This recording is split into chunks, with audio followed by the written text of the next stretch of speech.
Good morning, bad kids. Good morning. Your girl is not feeling very hot today. Welcome to Blizzard Watch of 2026. Welcome in. It has started to snow in Massachusetts, and may the odds forever be in your favor. Thanks, Kay. Everyone say hi to baby Grunk in the chat. He's saying happy Sunday to everybody. Baby Grunk, you need to change the station. This isn't for you. It's not for little boys. The girl's not feeling good. However, we're here for part 9 of the unsolved case of JonBenet Ramsey. I am not baby Grunk, he says.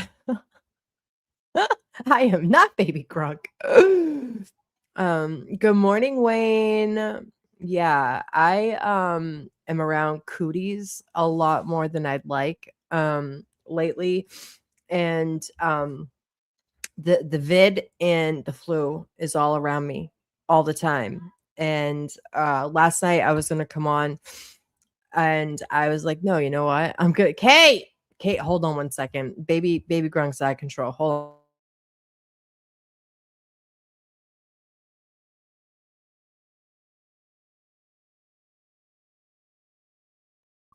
All right. We've taken the tablet.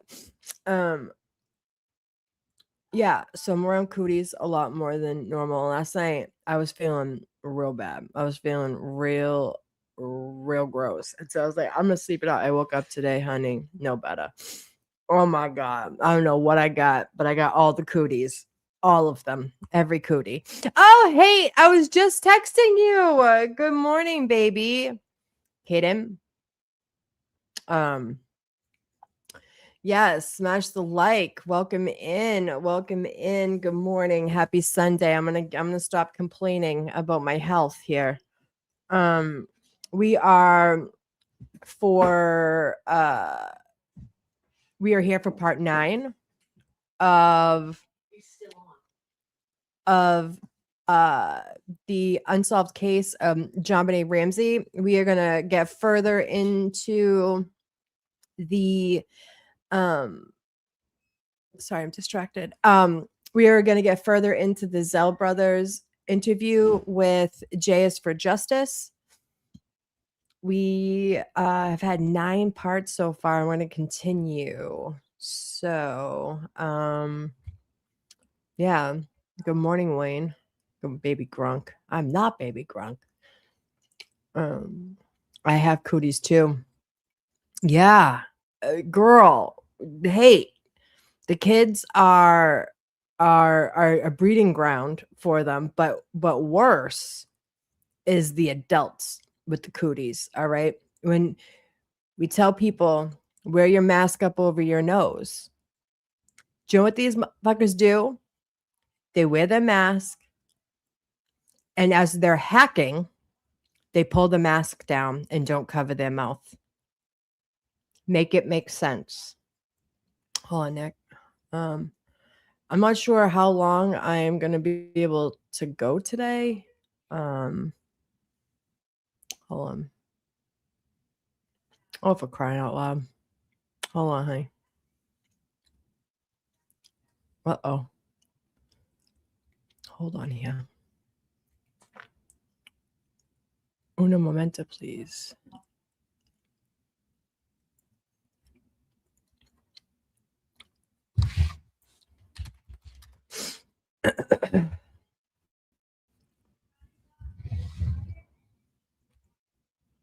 All right, kids. Hold on. I'm going to give Nikki the StreamYard link. And then, Nikki, make sure you check your last name too.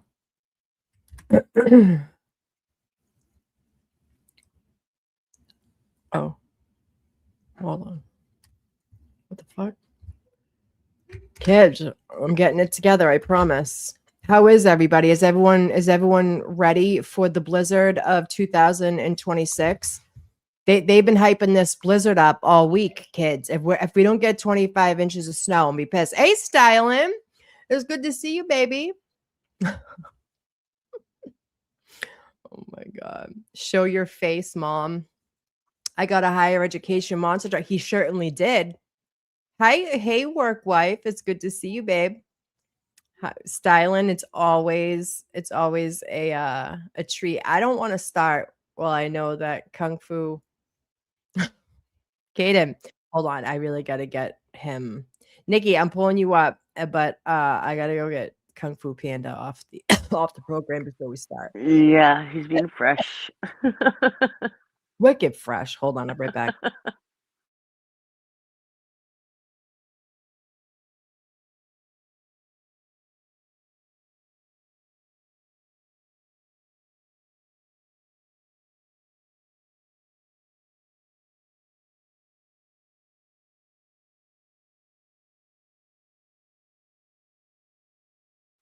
Morning, kids. I hope everybody's doing well. I hope everybody is ready for the snow. I'm not. I wish I was a snow bunny, but I'm definitely not a snow bunny. Light flurries on Cape Cod already. Hi, Stylen. How you been? It's been a while. Yeah, I'm not ready for the snow. I've never done. Well, no, I can't say I've never done snow activities because I have, but it's just not usually my thing. Mm. I'm not a cold person, Yeah, me like, at neither. all. I'm a I'm not summer a baby. cold. No, Yeah. not at all.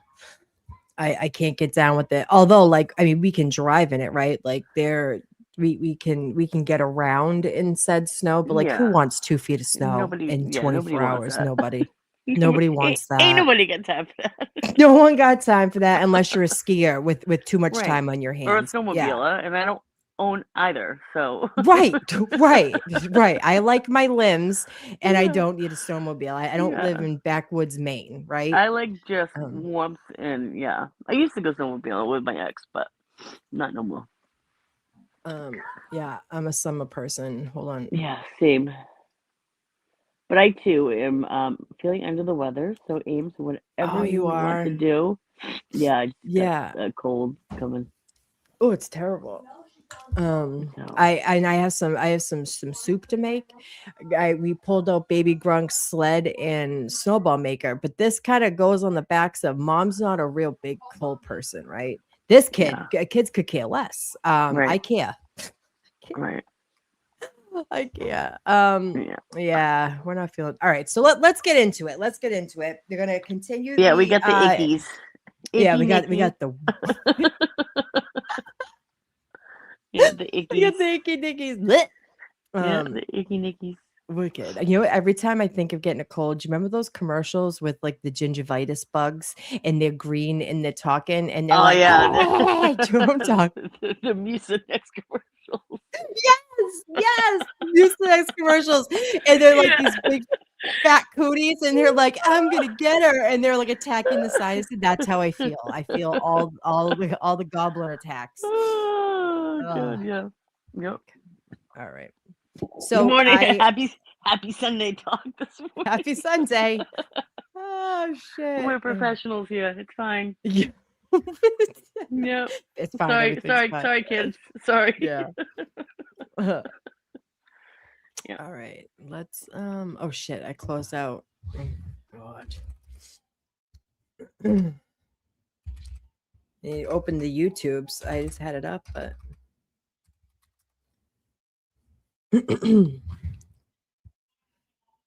I mean, it's just straight up cold too. You oh, know, the fact that you gotta like run your faucet, like drip it just in case. right. They're like, everyone, make sure you keep your cellar door open. I'm like, Yeah. dude. Yeah, so your pipes don't freeze. Mm-hmm. Fucking retarded. Right.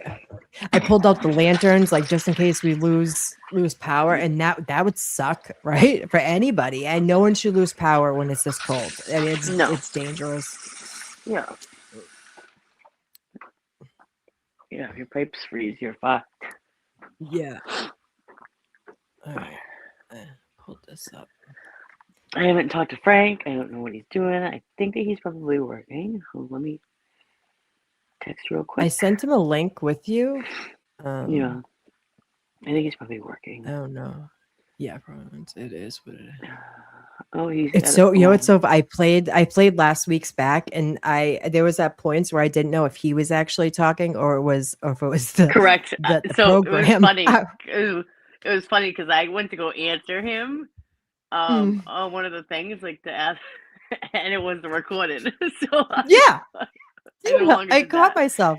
Yeah, Right. yeah, yeah. So I was like, funny. oh yeah, but then and then I heard Jay like say the same thing that I was gonna say, and I was like, oh, Yeah, yeah. whoops. Moving along. It's so funny. Let's go up. All right. I'm just trying to make this a little more viewable. All right. All right, kids. Let's make sure everybody yes, There he is. leaves the He's cabinet under your sink. Good Hi, Frank. point. Oh, hey Oh, Frank. Ohio shut down?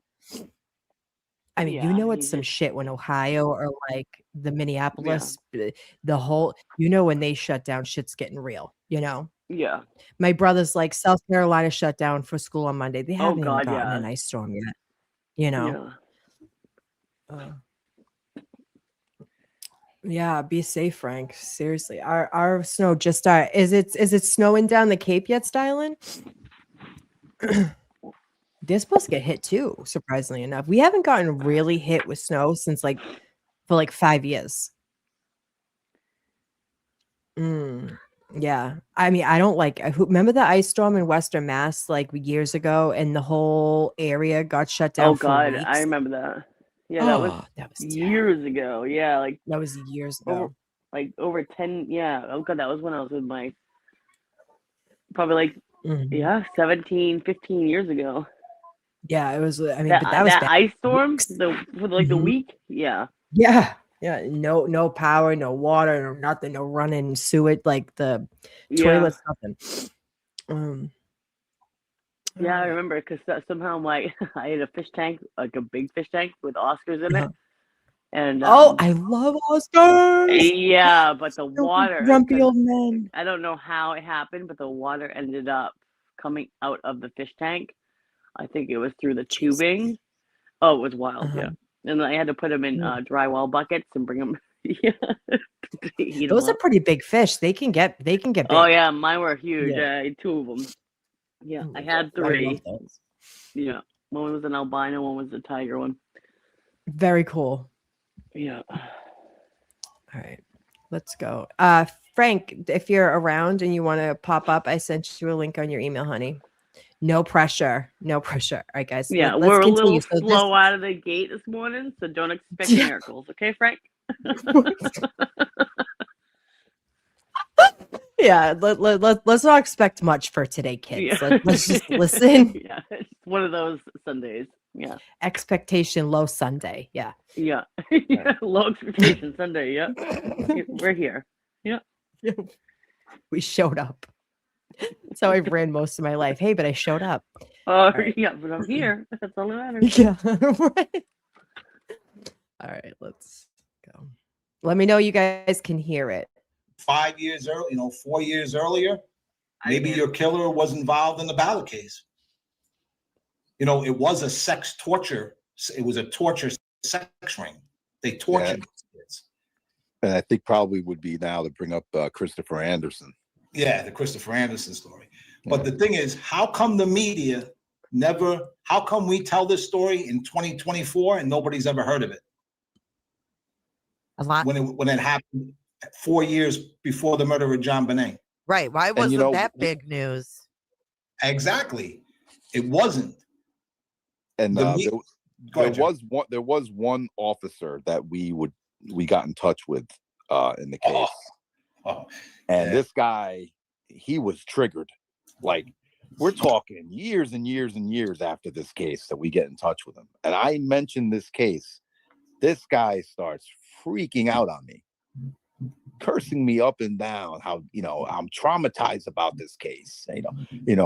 He was threatening me on the phone and this and that. And said, hey, man, we're just trying to get information about what was going on. He shut me down so fast. And this was over a decade after, more than that, 15 years. Yeah. Wow. And so, Frank, you tried to get in touch with him. Yeah. So I talked to this cop, and it's the same thing, Hey, how are you? Normal. And I tell him, hey, it's Frank Zell. I'm doing a little research. Oh yeah, what are you researching? Oh, the ballot case. It's just screaming top of his lungs. F you! Why are you looking into this case? Just screaming profanities. What the hell? I've never heard a reaction. And I'm like, hey man, calm down, bro. We believe that there's something wrong with this case. This is why we're asking. Then he starts screaming, it was that effing judge. It was all that judge's fault. He kept on giving those kids back to them over and over. And I'm like, what? And I'm like, we social service. He goes, no, they did the right thing. It was that effing judge. And he goes, why are you guys interested in this? Why do you want this kid's name? Who are you looking for? I said, we're trying to find this. We're trying to find out if you know where some of these kids are. Now, at this point, these aren't kids anymore. These kids are in their 30s. So I tell him, I said, look, we just wanted to talk. That's a good point. Like, you don't want to re-victimize like children per se. Like, you're not going to go look after, a kid. It's, 14. Frank hasn't gotten these the people are in email. Their 30s. I know. Oh, really? Frank hasn't. Yeah, he sent no I'll email yet. But yeah, they went through hell.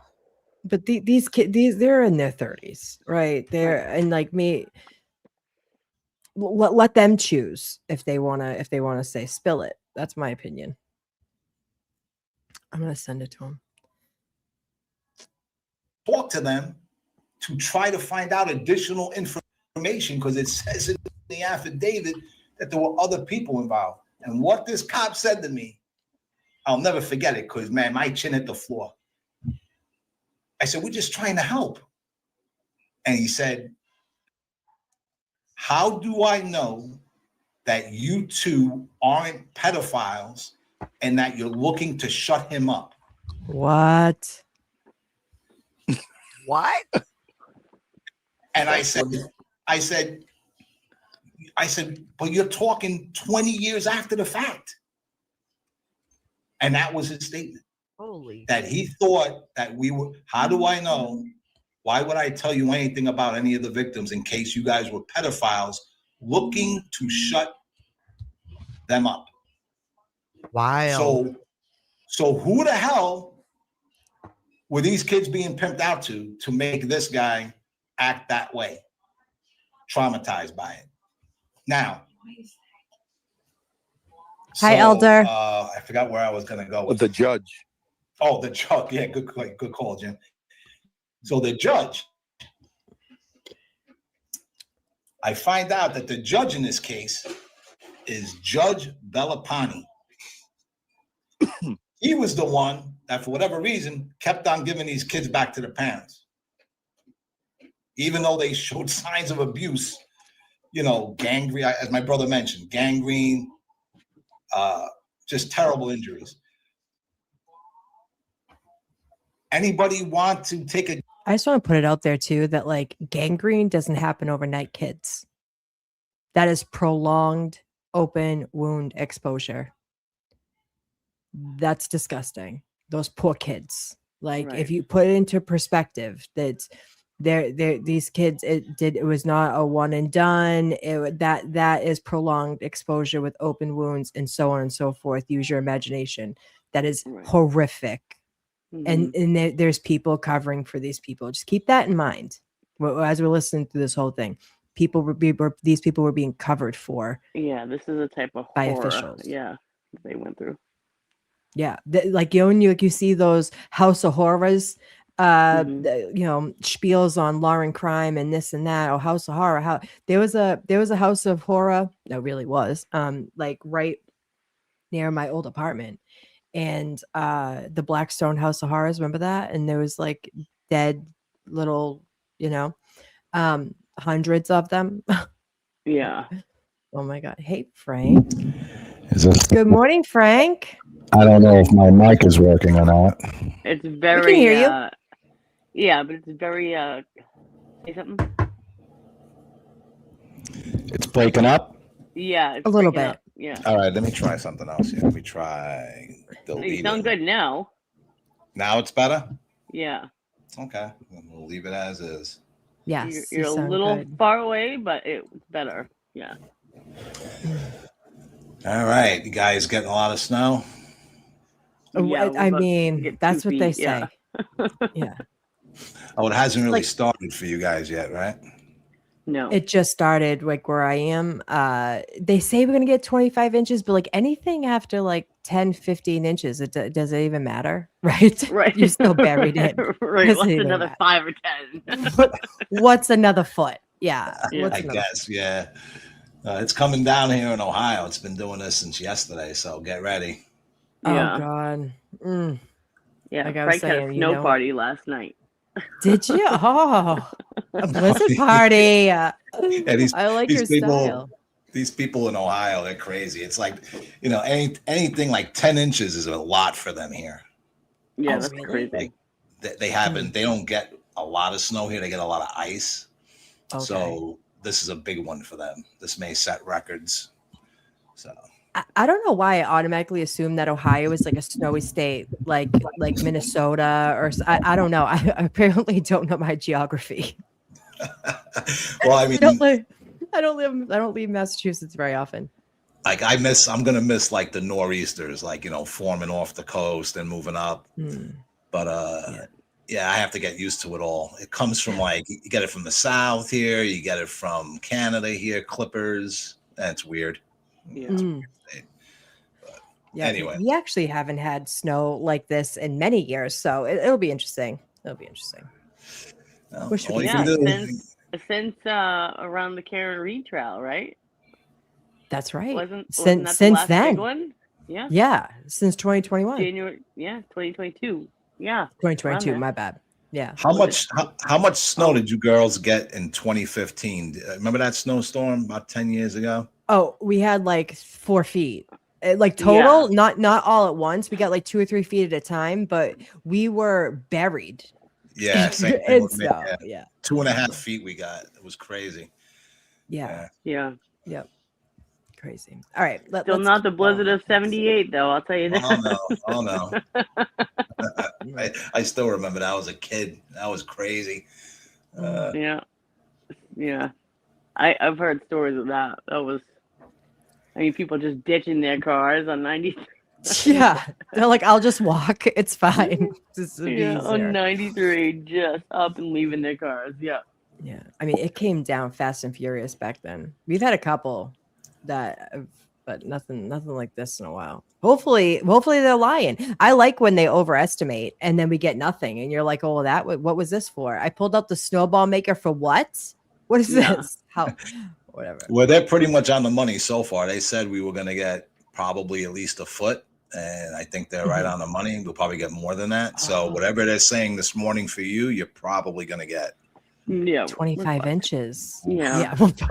And then, you think like 25 inches over a season total, that's one thing. We've seen that time and time again. But when you're getting 25 inches in less than 24 hours, kids, that's a lot. I don't know if you guys aren't used to snowy areas. That's a lot in a small period of time.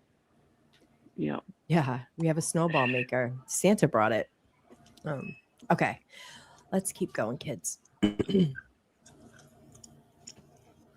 Take a guess on the judge who sat the grand jury. Oh, Lord. The Ramsey grand jury. Same one? Judge Bellapani. Judge Bellapani in 1998, that was his case. He sat the Ramsey grand jury, but inexplicably recused himself right after he sat the grand jury and left the country, saying that he was going to teach law in Egypt. What? Oh, I kid you not. This is where we ended the last time. That's how the grand jury got started. Wow. Was with the judge recusing himself out of nowhere and leaving the country. That was the same judge during the Ballard case who was kept on returning the kids to the parents. Force. But we'll never know those names because Christopher Anderson was struck by lightning and killed. And no one knows where this list was. Nope. There had to be other people that knew it existed, but I happened to get in touch with a guy who knew about it, and he told me about it. Look at that, right? You'd think, yeah. Right? Oh, John, I mean, they wanted to talk to him and he wouldn't talk to them, right? So, yeah. Right. Lee Hill, who was the attorney who represented Nancy from California, represents Stephen Miles in a defamation case against John Ramsey and against the tabloids. The case is, they don't win. The case is thrown out eventually. But to this day, I love you, was hate. the only one ever to get John Ramsey under oath. Now, you would think that the cops would want to take a look at that, right? You'd think, yeah. Right? Oh, John, I mean, they wanted to talk to him and he wouldn't talk to them, right? So, yeah. Right? Lee offered to give it to him to look at. They said, no thanks. Nah, we're okay. We don't want to look at it. I mean, make it make sense. But anyway, so in the early 2000s, Lee says, hey, I want you to, he makes an introduction and introduces me to Stephen Miles. So, we talk on the phone. I wind up working Stephen Miles as a source for 22 years. Never steered me wrong. He's the one that gave me the pedophile attorney. It was his friends who were some of the victims when they were younger. It was Miles that tipped me off. And he would even say of that pedophile attorney, I don't like hanging out with him because he does things to young kids. And that's not my scene. What? Stephen Miles wouldn't hurt a fly. But anyway, Steve asked me, Frank, so what's your theory exactly on the case? And again, I say the same thing. Don't believe John or Patsy Ramsey did it, but we believe they were involved in some way, shape, or form. They put their daughter in harm's way. She died, and then they had to cover up for the murderer or murderers of their daughter because of their sudden involvement. And he's like, I need to introduce you to somebody. And I'm like, who? And he goes, I can't give you the name. He goes, let's just call this person Mr. X. So I'm like, all right, give me Mr. X's phone number. He goes, they won't let me give it to you. I'm like, okay. I'm like, well, they can call me. And he's like, they're afraid you'll get their number. I'm like, Steve, well, this is going to be pretty hard if we don't figure this out. And I'm like, all right, let's do this, let's go around our ass and get to our elbow, and we'll go that route. I relay the questions to you. You call Mr. X, get their answer to the questions, and then relay it back to me. That way, there's no way I can find out. He agrees. So we do this little back and forth. It turns out Mr. X was part of the jet set crowd in Boulder. Very wealthy. And hung out with other wealthy, powerful people in the town. That was until they started doing things to kids. Mr. X said these people could cater to every whim. So I continue to give questions to Steve. Steve then gets back to me and says, Mr. X has had enough, doesn't want to continue, and has told me to tell you, please don't try to ever find me. I have a family. You know what this case is like. I got kids. I can't get myself involved. How scary is that? Like, Yeah, I have a these people question. are Like, threatened. Like they feel their lives and livelihood are threatened. yeah, yeah. And the fact that if almost everyone's like, I have a family, like these people come out, the fact that they're like that, that and you know what too, like one person can be wrong, 10 people act in the same way that haven't seen each other in decades. Right. The That's paranoia is something. real. Mm-hmm. The paranoia is real.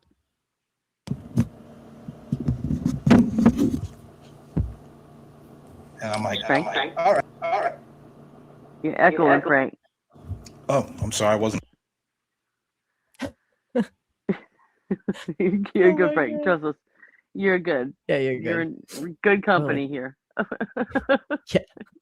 Yeah. We'll figure it out together. Yeah, we'll figure it out together. All right. That was one of my biggest mistakes. Kindness. I shouldn't have stopped then. Kept going, but anyway. And that story is going to come into play later on. But there's no manual that comes with something like this. Yeah, like I said, it's a lot of information. By the way, Jay, Go ahead, Jim. I sent you an article called "The Unusual Suspect" by Westward. Okay. And it's on Stephen Miles. Okay. I'll share it. Thank you. Mm-hmm. And Stephen he was such a nice guy. He never steered me wrong. He connects to so many different parts of this with information, invaluable as a source. And he desperately wanted to find out what happened to JonBenet. He really did. Very nice man. Sweet. I guess the word sweet and gentle is a way to describe Steve. Sweet and gentle. Miss talking to him. But anyway, so we've read the Three Men poem. Now this is the poem. So when Lee leaves the country back in 2003, I get some Nancy stuff and I get the Three Men poem. Unbeknownst to me, Stephen Singular, who I've been in touch with since his book came out, maybe even before the book came out, because Bob McFarlane, after I got done dealing with him, said, you know what, you got to talk to this guy, Stephen Singular, because he's on the right track too. He's writing a book. So I got in touch with Steve in '98, and he told, I told him my theory, and he was like, well, get back in touch with me after you read my book. So when I did, he's the only mainstream author. He's the only mainstream guy that got it, that was on it from the beginning. Steve is given other information, and he is given the Manchurian doll. And this is the Manchurian doll. They say that innocence prevails and evil cannot master time, and riches, fame, and fortune sow some evil seeds, which then will grow to devour their progenitors. Of 30 duos, some must know that they themselves will out their crime and have. With an old man's fleeting leer, the cycle of the dolls came round. It poisoned sick the world's Yule cheer. They use their own, and passing down, the rituals remain unfound. And Christmas break gives time to heal. Parties abound, all wounds congeal, but one. At blithely festive New Year's bash, some candidates en route stop there, as if by feigning toast and cheer that could undo the fatal sash the week before. But handlers die, and what to do? With Christmas nigh, the one in lieu did err. St. John would roll over in his grave to know the smut that crossed his nave. Yet Christmas Day he held her near, as if he knew she'd disappear that very night. An elder cleric's errant son, his extant crush now on the run. Did they supply the candidates with fodder for their lewd fun? Do tell. Truth blazes in, but from McFar, the hunt team's snare was too adept, with keen eyes placed to guard the bar. The talk of dolls and silence kept. They tripped the truth while jurors prepped, then sacked the hunter as inept. But hunters now, the hunted are. Death officers perfidy bared, though taints of roofs fast disappeared. No antidote the Snow White spared. The other signs were clearly there, yet all were hastily interred, and silky dressed and golden haired, truth slept. Of one who died outstretched on high, most gentle hands his swaddle made, in sepulchral clothes I can't even read that. In sepulchral clothes she laid, nor twines replayed round captive limb. This mortal braid is our demise, when angels perish in its vice, betrayed by kindred's galling lies, as purloined justice turn blind eyes, a panic lapse left unsurmised, clues carried home, already prone, sleep guised. However, one must study greats. Take, for example, William Yeats, who spoke about Byzantium. No governor could stop the run. Your split in planning took its toll. Your race spun out of control. Things fall apart. The Antichrist lurks in the head. It festers in the carnal eye, which takes young victims from their bed to suffer that and then to die. Now vacant, half-glazed tears are shed from ambidextrous authors' stead. One doll, now grown, hides in dread. Another Manchurian candidate is dead. Okay, let's stop there. Frank, I have questions. What was when you read that, what did the pit of your stomach say? Well, how did you interpret that the first time you read it? I know it probably took a few times to really digest it, but what did your gut tell you about it?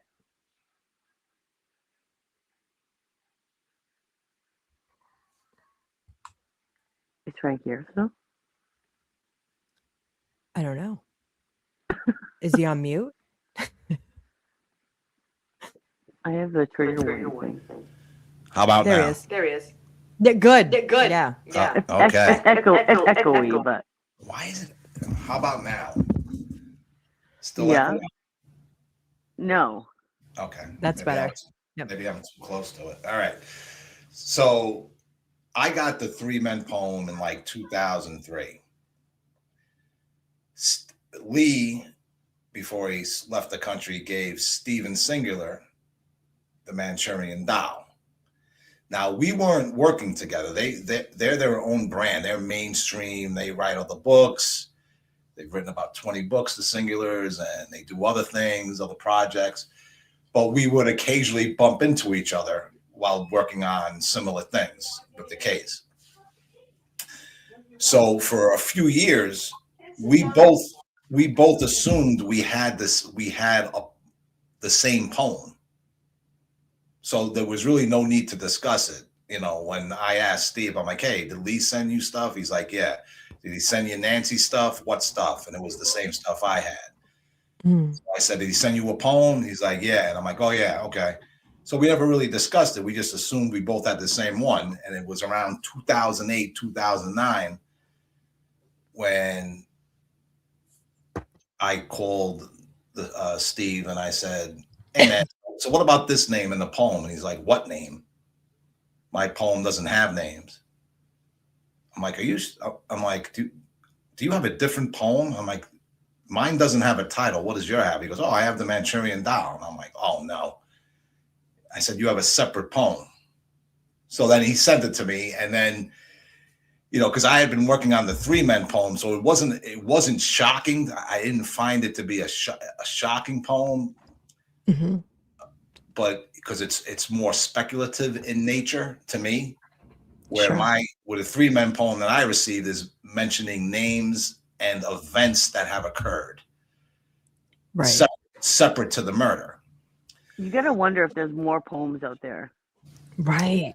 Well, Like putting a jigsaw puzzle together, right? There, it's kind of Right. like a serial unaliver that back in the day, I forget, was it the Summer Sam? He would send out letters to the news people, and you have to like paste them together. That's kind of the vibe I get.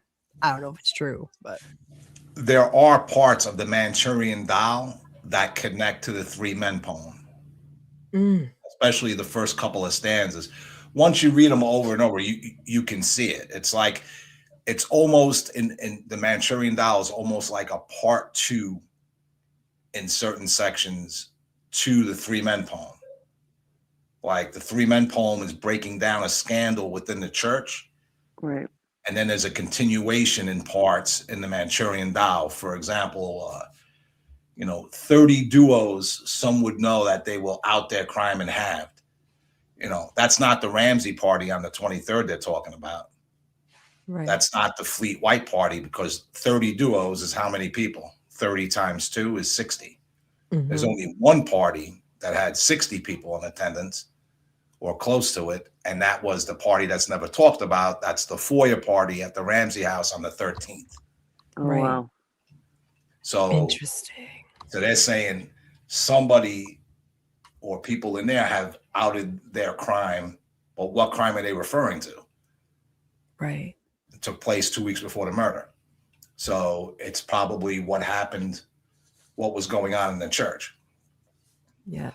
The leading up to it. I'm sorry, I didn't mean to trample what you were saying, Nikki, but I think you're going to answer too. She said that she wonders how many other people got different poems. Do we know? Has anyone ever came forward and been like, I have one too? Or has it just been essentially what you know of? Lee has been the only person I know that has received any poems.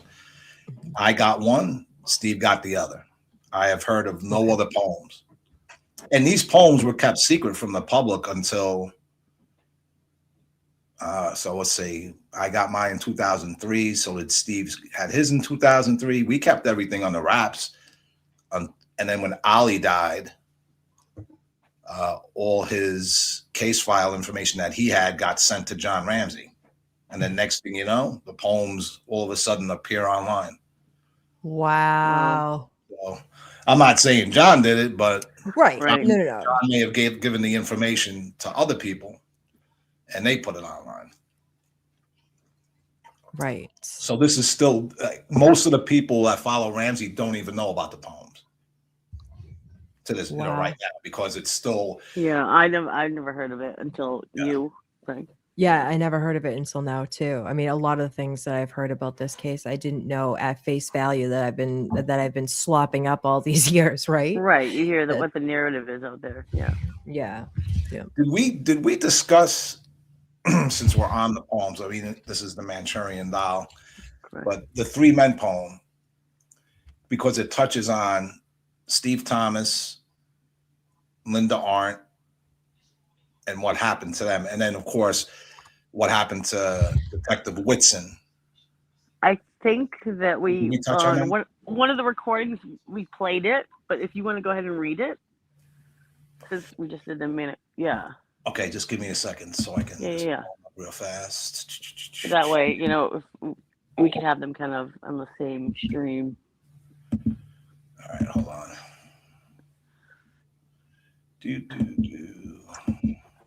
Yeah, because like I up until recently, until I found the original ones, Amy, I never heard of the poems. Absolutely not. Yeah. All right, so let me preface this. I usually don't like doing this. People have a habit of doing it now. They talk about JonBenet and Epstein, and I try to tell everybody, look, just focus on Boulder. There's no need to add other people. Yeah, I know there's a picture out there that looks like somebody, but that's not proof. It's just speculation. But anyway, okay. So in the Three Men poem, and before I start reading the certain section, Vanity Fair before everything fell apart for Epstein. This is when they were writing an article about him. And Epstein didn't like the information in the Vanity Fair article. I think it was Vanity Fair. Yeah. And he told the editor, hey, I want you to remove this, this, and this. And the editor said no. And Epstein was like, oh, okay. And then one day the editor went home and he found a severed cat's head on his doorstep along with a single bullet. Wow. And so that's what happened between Epstein and that magazine and that editor. And so here we go. So this takes place in the Ramsey case very shortly after the case happens, within several weeks. Yeah. So you have to solve a tale of misconstrue, just look into the Offman's pew. You'll find there in Fort Lupton's slough, stray cats aplenty, skinned a few. On prying stoops their hides did strew. That line refers to what happened to Steve Thomas. He actually wrote about it in his book. They took a cat and turned it inside out and left it on his porch. Yeah. And what? And cat's blood will scare daughters too. At the same time, Linda Arndt had cat's blood thrown over her front door. Now, this is Detective Arndt, who was the only person there who was left alone with all these people up until the point when the body's found. Right. Thomas is the lead detective on the case. And the third person who's not hinted to in the poem is Detective Whitson. He's the person that took over the scene after the body's found. So these are three key people. Ed Whitson actually had bullets fired into his home. Right. No investigation ever done by the Boulder Police Department into attack of one of their own.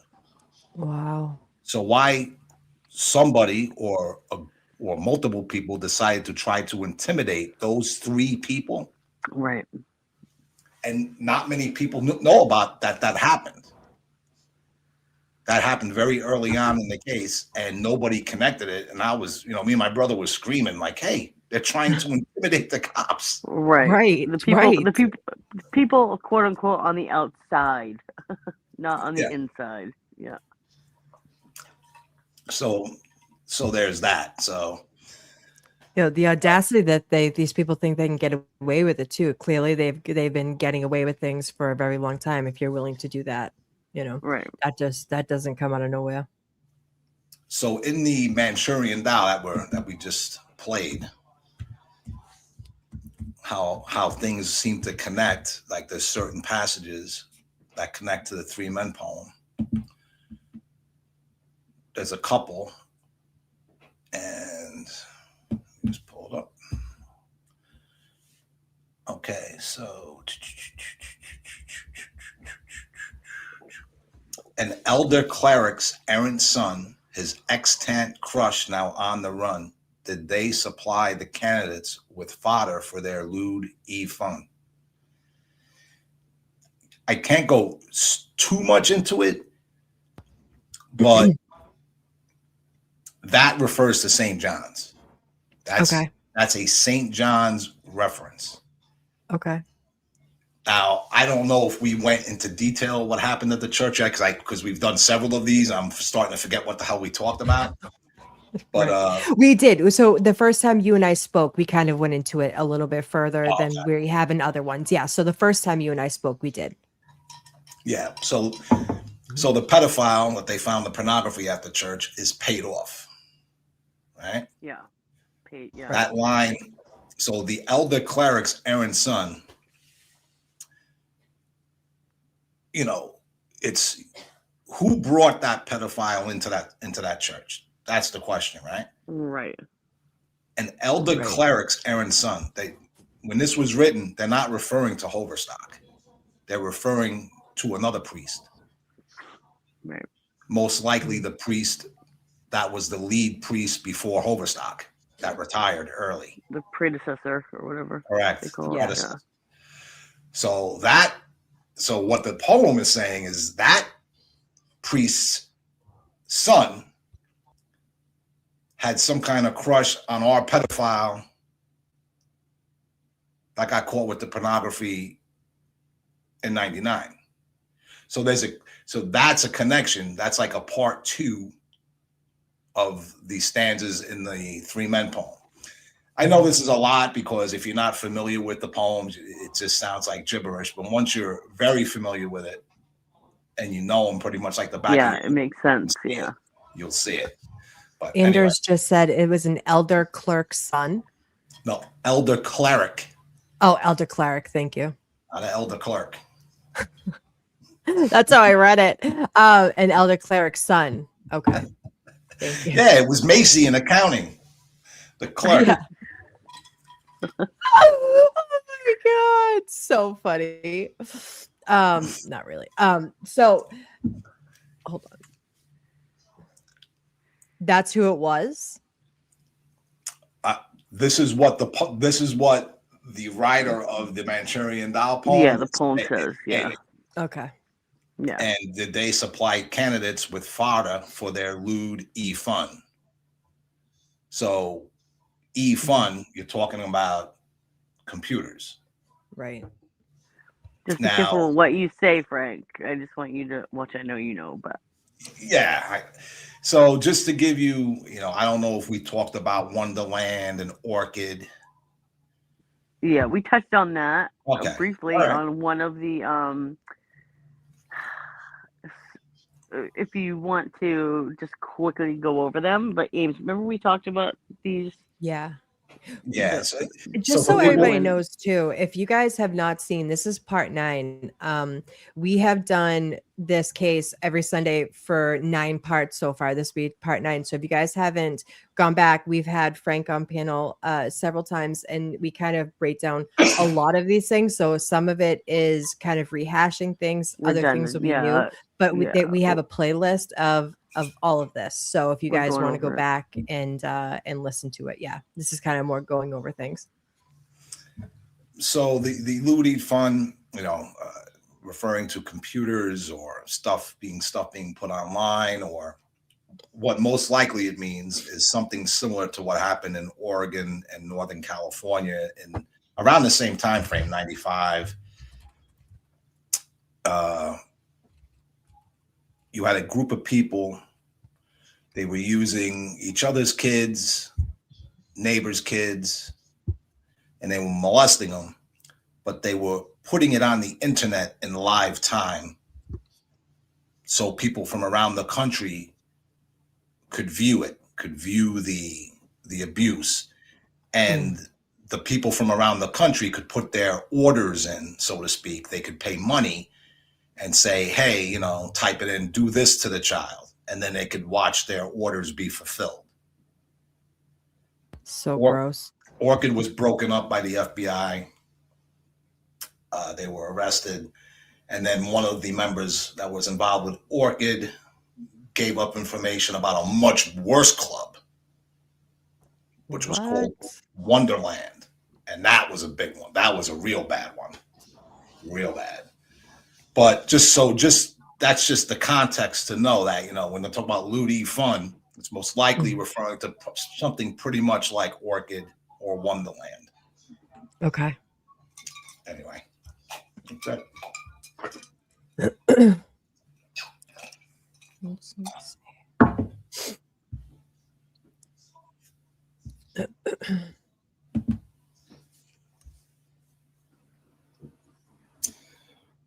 Wow. So Steve has that poem. I have my poem. Now, the singulars, Steve and his wife Joyce, who were on the Netflix special, they were the ones talking about Randy Simons, the photographer, the pageant photographer for JonBenet. Unfortunately, that was Steve's final appearance because he passed away earlier this year. Oh man. Sadly.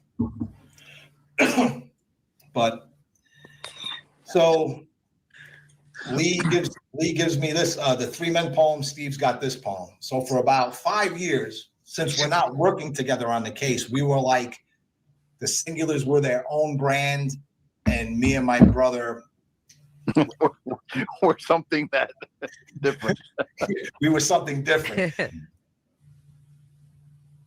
And the Singulars, they never really wanted to work with us because of how we operated. They didn't want to be with the plurals. You guys were the plurals, the brothers. Heavy-handed. Yeah, it's the way we did things back then. They did not like our heavy-handed ways of doing things. But anyway, that's a story for another time. So me and Steve were talking on the phone in like 2008, and we start talking about, I forget if I brought it up or Steve brought it up, about the poem. Now, we're both under the assumption that we have the same one. So I'm like, oh, yeah, the poem. And he starts mentioning things, and I'm like, that's not in my poem. And he's like, what poem do you have? I'm like, I got this poem that has 3 names at the end. He's like, what? Yes, I've been calling it the 3 Men poem. And then I tell him about Lou and, Lou asking for it, begging for it. And he's like, Frank, you got to send me this. So I do. And he's shocked. He actually brings this to the district attorney's office. Oh, wow. In 2008. He couldn't believe it. So now we have these 2 poems. Now, Lou was desperate to find out who wrote it. So we searched so this took about 8 years of my life to figure it out.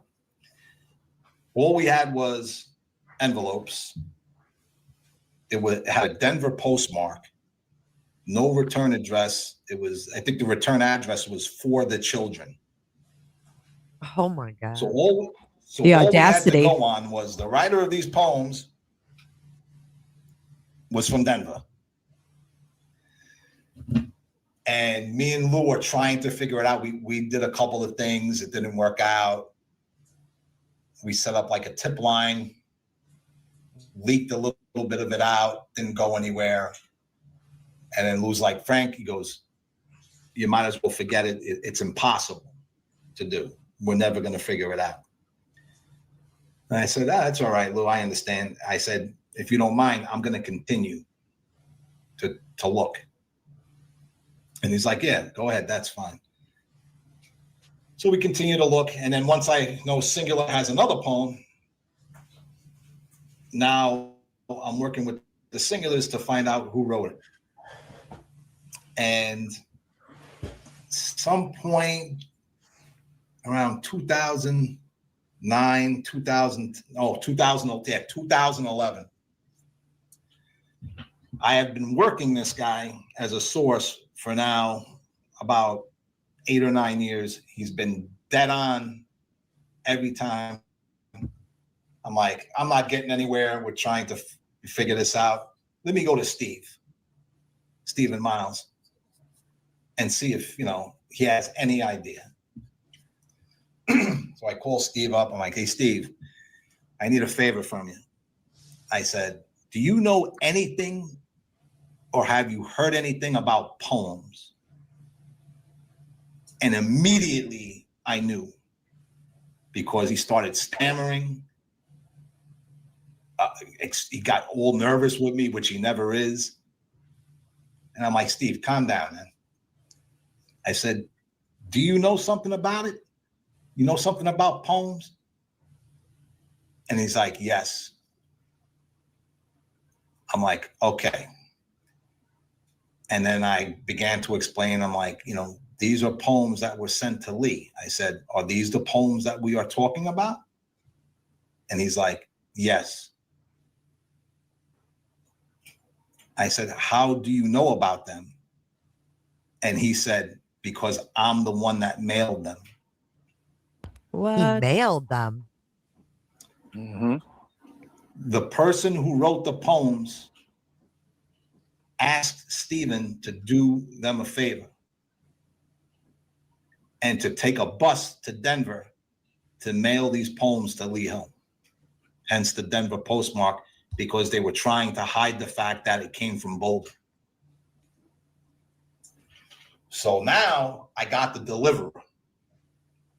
He didn't do anything wrong. He just did a friend a favor. But I'm like, Steve, my man, I've spent years trying to figure this out. So have other people. So has Lou Smith. I said, do you know who wrote them? Is the same person who gave them to you to mail the person that wrote them? He says, yes. I said, you know this person? It's like, they're my friend. Wow. And I said, Steve, I got to ask you for a really big favor now. I said, I need that name, my man. And he's like, it's going to cost me my friendship. And I said, I'm sorry, Steve. I said, but I really need your help, man. So he gives me the name, which now we have the name of this individual. We try to, after Steve gives me the name, and I'm dealing with the singulars, and I give them the name, and we're trying to come up with an idea to get this person now to talk. And Steve says, hey, Frank, remember that talk you had when we first were introduced with Mr. X? I say, yeah. He goes, that's the poem writer. Oh my God. I said, oh, baby. Oh, baby. So at this point, by the time we found this out, Lewis passed away. He died in 2010. We found this out in 2011.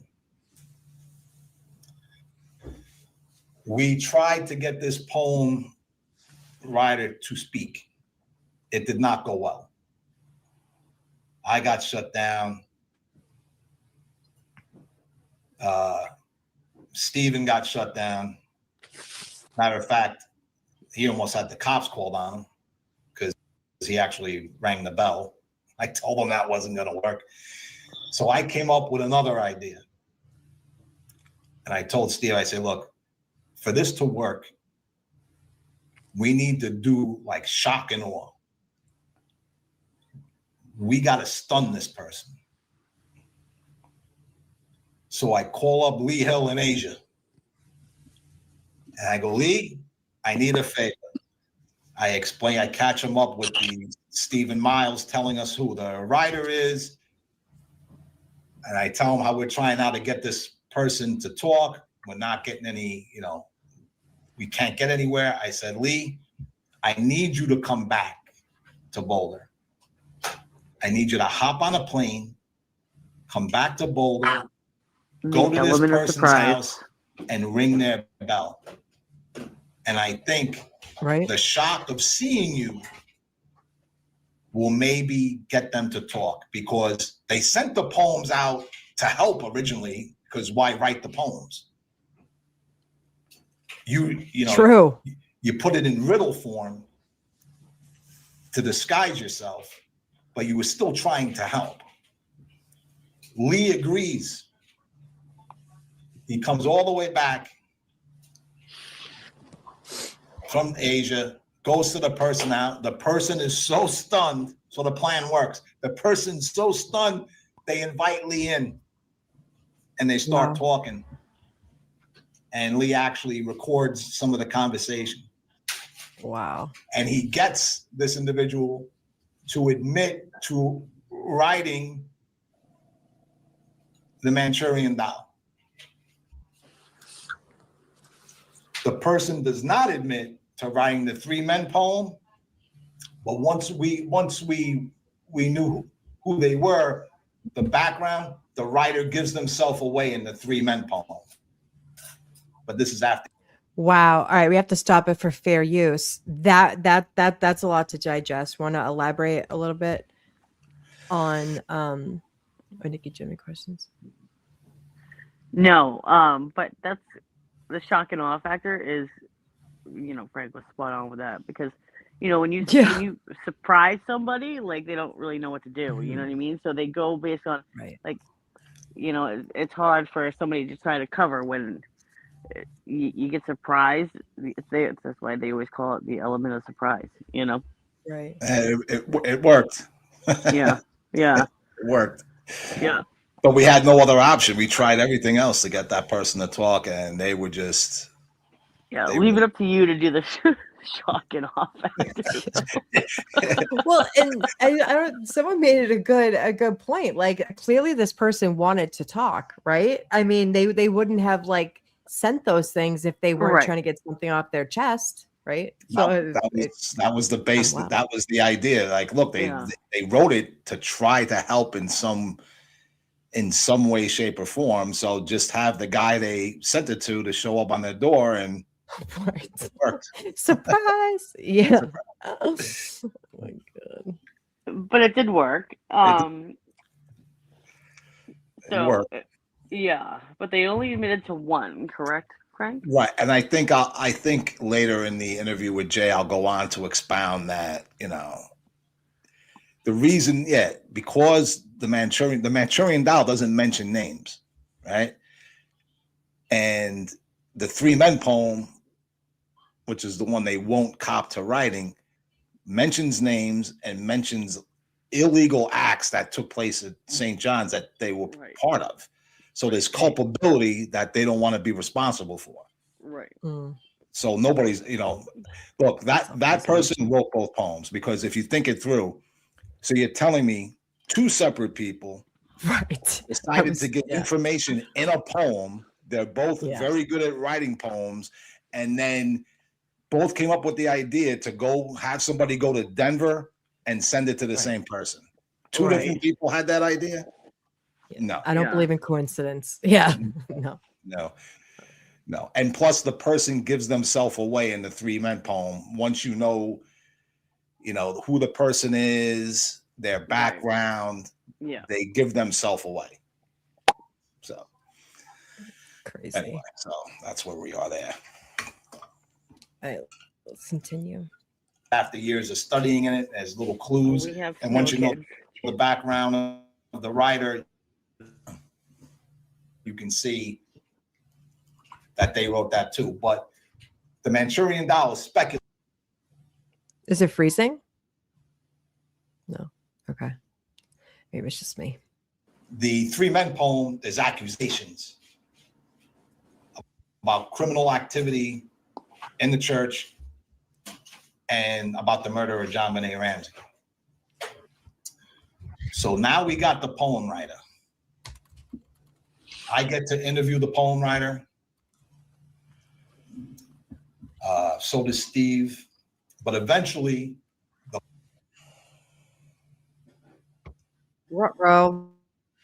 poem writer gets scared and backs away. Now, this is where it gets tricky, because information that we had in 2003 in the poems, we're now learning more. Now we got the writer of the poems, we got the deliverer of the poem in Stephen Miles, we got the writer of the poem, and the writer of the poem is part of St. John's Church, the Ramsey Church. And a big player of the church, a wealthy member. This person is not some crazy person that wrote a poem. They took their time with it. It was deliberate. Every word was chosen with meaning. And this isn't, you can't label this person insane, because they're not. They're extremely wealthy. To give you an example, when you have a wedding and members of the Bush family attend your wedding, you got money. Wow. That's the writer. Right. Do you know the order the poems were written, or no? No. We just know that they were delivered to Lee Hill. And Lee just knew they were important, but he had his own stuff going on, and he just wanted to make sure they got to the right people, singular Stephen was one, I was the other, and I got the juicy one. I got the 3 Men poem, which then went to Lou, then to Steve once he found out about it. And then to the DA's office. Yeah, to the DA's office. Now, Jim, how do we go from here? Because we're doing so into the timeline. When do we put up the tip wall? Jeez, dude. You know, A tip call, you say? It is a lot. Yeah. I mean, I hate to say it, we want to hear it all, but I understand we don't have time for that. Hi, Rosie. It's up to you. I mean, we can leave it on a cliffhanger and say, okay, now we'll go into, we can do part 2. We can do part 2 if you want. It's up to your listeners. And it's 10:20. Me and my brother gave a symposium of sorts in Colorado at a foundation on this. And that's another story for another time. I mean, I want to hear it all. I don't want you to have to leave anything out and have to pick and choose, because I feel like all of it's important. You know what I mean? We're just trying to make sense. We just want it to make sense for your listeners. You've done a great job. So far, I think you've very easily to understand. It's up to you. I mean, how do you possibly get 3 decades of information into? I mean, your interview with Jay was long. I mean, you have so much knowledge. How do you cram it all into a cohesive statement in hours when you've been doing this for so long? Yeah. And I will tell you, Frank's mind is loaded with information. It's been a lot, and people ask me how my brother and I, and especially me, because my brother backed away from the case for a certain amount of time. So for several years, I was on my own, and then he jumped back into it. But so I've been telling the story and adding to the story as I went, because my whole goal was to give this to a reporter, anybody, to do something in the mainstream with it, so the information could get out there. So as one event happened, I add that event to the story, and then something else, and then more information. Then you incorporate that. And I've been doing this, and I've pitched this at networks in New York. Have had me in to give pitches to producers. Like I said, we spoke for, I forget how long, almost 7 hours straight in Colorado at the symposium, at the foundation. What's hard is the short interviews. The short interviews, you can only tackle certain topics. Like if you want to talk about just the poems, fine, in an hour. Mm-hmm. So, but Jay gave us so much time, 5.5 hours, that we were able to get a lot of the information. And it is confusing. It's not confusing for me and my brother because we lived it, but for people listening, because we jump back and forth through timelines. Mm-hmm. Not everything, we found out about the poems. Timelines and through other cases and stuff, but it all leads up to the end result. Right. Yeah. Yeah. We talk about other cases just for context, right? Right. To say, hey, this was going on. So, the fact that this may have, stuff with JonBenet may have been put on the internet for whatever purpose is not out of the realm of possibility. Right. But it's hard when you jump timelines, because 2003 we get the poems, and then it mentions the person, the pedophile at the church in the poem, but we don't get the tip line call from the pedophile's sister. We don't get the police documents till 2018. Wow. Which tie in, so if the poem was hinting to it, or, in riddle form saying, hey, this guy was a pedophile and he was doing this at the church, now we have it with, in the documents, in the police, in their writing, their notes. So they knew about this guy as soon as February of 1990. So he had to have been, at the time, the number one suspect in the murder. No doubt. Wow. Yeah. No doubt. It's impossible. It's impossible that he wasn't, but that makes it even more curious why the police didn't do things. That church had a lot of power, and this is what we keep telling people. Can I ask you? I've been kind of wondering this. Not to cut you off, but in your travels of what made this church so special and so powerful? Like, I guess you think of like what made it. Is it the patrons who went there that made it powerful? Like, what made this specific entity? Yeah. Okay. I mean, because Supreme Court Judge Gorsuch. This was his church. Okay. All right. Matter of fact, the Supreme Court Judge Gorsuch, before he became a Supreme Court judge, he used to be an usher there. That kind of power, those kind of people, and people much wealthier than Gorsuch attended. Wow. There. Okay. Yeah. Yeah, a lot of heavy hitters in this church. Big money. It's big money. And people have to understand at the time, so when that scandal in the church happens in 1999, that's like the heyday. That's before the grand jury disbanded. The grand jury was still seated. They were still investigating. And then all of a sudden you find, a search is done at St. John's and they find child pornography. That would have destroyed the church because it was right in the midst of the heyday of the media storm. Okay. But they covered it up. Right. Anders in the chat wants to know, did the DA Alex Hunter go to this church too? See, now that's a very good question. I do not know if Alex Hunter attended St. John's. I know other people in the DA's office did, for a fact. I know John Ramsey's attorney did. Wow. The Haddon law firm. You can't make this shit up. So wait a second. So this is why I try to tell people when they're like, oh, the church isn't important. No, it is important because what happened there, John knows about it. His attorneys knew about it. His private investigators knew about it. That's important. You're looking for a pedophile, right? This guy, he matches the criteria better than any suspect ever mentioned in this case. And it's not even close.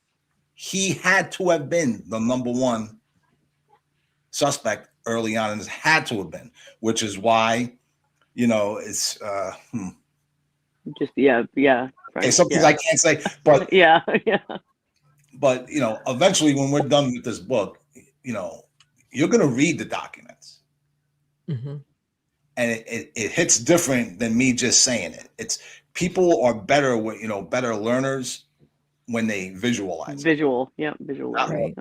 not audio but visual, and when you see all this stuff laid out in some kind of timeline, people are going to be shocked. But because you've heard about the Ramseys, you've heard about the police, you've heard about the DA's office, you heard about Access Graphics and people that work there who were suspects and blah, blah, blah. And then you heard about Oliva, the schizophrenic, or Bootman, Helgot, and John Marcar, and blah, blah, blah. But you never heard anything about St. John's ever. No. Right. Ever. No. But yet the biggest thing, it's all protected. Yeah, because they were covering for the church. You had the two institutions that are supposed to get to the truth of this case covered for the church. They colluded to cover up what happened there. That's not good. No.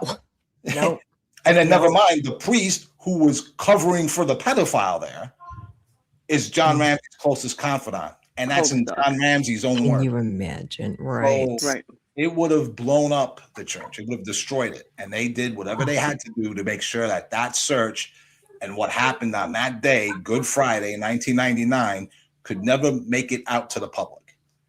And guess what? It's going to. And don't blame us. Somebody got cute and wrote a poem thinking they would never be found out. Right. And they were wrong. Yep. Not our fault. We were just trying to get to the bottom of things. So right. It's so sad. It's like people look at this crime for JonBenet Ramsey, right? Very sad. What happened to her is awful, right? But she's just, to me, the stuff that I've learned over the past several months about this case, it seems to me like she, people, I've looked in other, I've been kind of looking into other people's, streams and stuff like that. And I watched the chat and everything. People have a hard time looking outside of believing that this type of corruption happens. And she is like collateral damage to a much bigger problem. If people took a look like you and your brother and at the much bigger problem, maybe we would, prevent stuff like this from happening in the future. And it's like people have focused on JonBenet's murder for so long, right? Yeah, but learning the bigger picture of all of this is horrifying. Well, they're also guided to the wrong place too to look. They're steered away from. People are steered away from the church purposely. Yeah, it's to the point is, I mean, you don't even have to steer anybody from it when you don't mention it. Right. When it's never said, that's how it's not that I people are maybe not all, but some people, if they were given the information, they'd start looking, right? And so they don't, oh, hey, Kresha, it's good to see you. It's horrifying, the big picture. And she is just a little drop in a really big operation that she's not the only victim. And as sad as her murder is, like there are living victims right now of all these people and people covering for these people who are literally just ruining children's lives. Okay. Hers went a little too far that night. Don't know what happened that night. It's not looking good for a lot of people. I'll just say that these are my opinions. Not looking good for a lot of people. But there are so many victims of these people. Just because they're still walking among us does not make them any less right than JonBenet. It's tragic, and it's likely happening. Yeah. I've interviewed plenty of kids out there that things happen to, and you're right, Amy. You're absolutely right. She was a microcosm of what was going on in the town. The thing with her particular case is that somebody took it too far and she died. But this is what happens when pedophilia runs amok in a community. Yeah. Eventually, somebody goes too far and a child dies. And then the town, to prevent people saying, oh, we got this huge murder, the entire media is here. And this is why we always say Steve Singular summed up this case perfectly. When a town tries to protect itself, the truth becomes obscured. They did everything to keep their past from coming out. And for people saying, hey, wait a second, what about this case? What about this case? What about this case? What about this case? What about this case? The only two people to this day to look into the town, even almost 30 years later, is me and my brother. Yeah. Right. He's done Isn't that crazy? And that's what happens when narratives are formed early in a case and cemented in the public consciousness. Once it's cemented, so for this whole case, you've had pretty much two theories. The Burke theory came later and is ridiculous and doesn't count. You had the parents did it, or some lone crazy pedophile intruder did it. Those were the only two theories you were able to discuss. If you discussed other theories, you were dismissed. Or threatened. Right. Yeah, or threatened. Or threatened. But those two theories, the parents did it, right? If that's your theory, then you're not looking at anybody else. And if you're not looking at, if you're looking at a lone intruder, the whole key is that there's that middle ground. What's the third option? The third option is somebody possibly close to the Ramseys, and maybe they were involved. So our sex ring theory is really a combination of the two. Right. The parents didn't commit the actual murder, but they were involved in putting their daughter in a situation to be harmed. That's and that's in court documents. I mean, we might not be able to read it, right? I think you said there was 4 pages released versus, but what they were going to be charged with is in public record, correct? Oh yeah, that's what was released in 2013. Those are the grand jury indictments. The grand jury wanted to indict. Yeah, it was felony child sexual abuse. Yeah, so that's stated as a fact. Like a grand jury thought enough to think that they put their daughter in harm's way enough for charges. In a situation. Fact. Correct. In a situation. That phrase in a situation is word for word in the indictment against both John and Patsy Ramsey. Right. And then of course the district attorney lies and says there were no indictments, and then everybody for the next 14 years has to go under the assumption that there were no indictments. Without that lawsuit, we would never know that there were indictments if that lawsuit didn't happen in 2013. Right. So why did you need to lie? Right. What was at stake that everyone felt the need? Right. Even our own parents. And in the book, there's things we don't talk about on these podcasts, other cases that's going to show a more clearer example of the police and the district attorney doing very bad things, covering for people in that town. Yeah. And when you learn it, it's really going to, all we're trying to do, look, is it possible to solve this case? The only way to do it now is the idea we came up with years ago was you have to turn the institutions against each other and set them at war.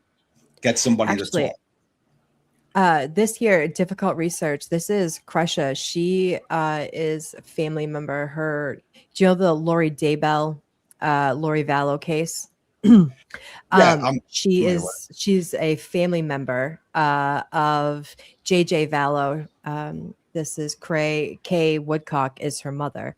She has a channel exposing the Mormon church because of what happened to her family and the ritualistic components of that case. And she's in chat now, and she just said, it's always the money, the wealthy. So you're kind of going over connected to JonBenet with St. John's Church. She's been exposing the antics of the Mormon church on her show. I thought I'd point that out. Me and my brother got involved a little bit with Utah. We've worked other cases, as the Ramsey case has gone on and on. Mm-hmm. In the first 4 years, it was like kind of nonstop, boom, boom, boom. But then it's like peaks and valleys. You have time when you're working on stuff and it just takes a long period to work a certain angle.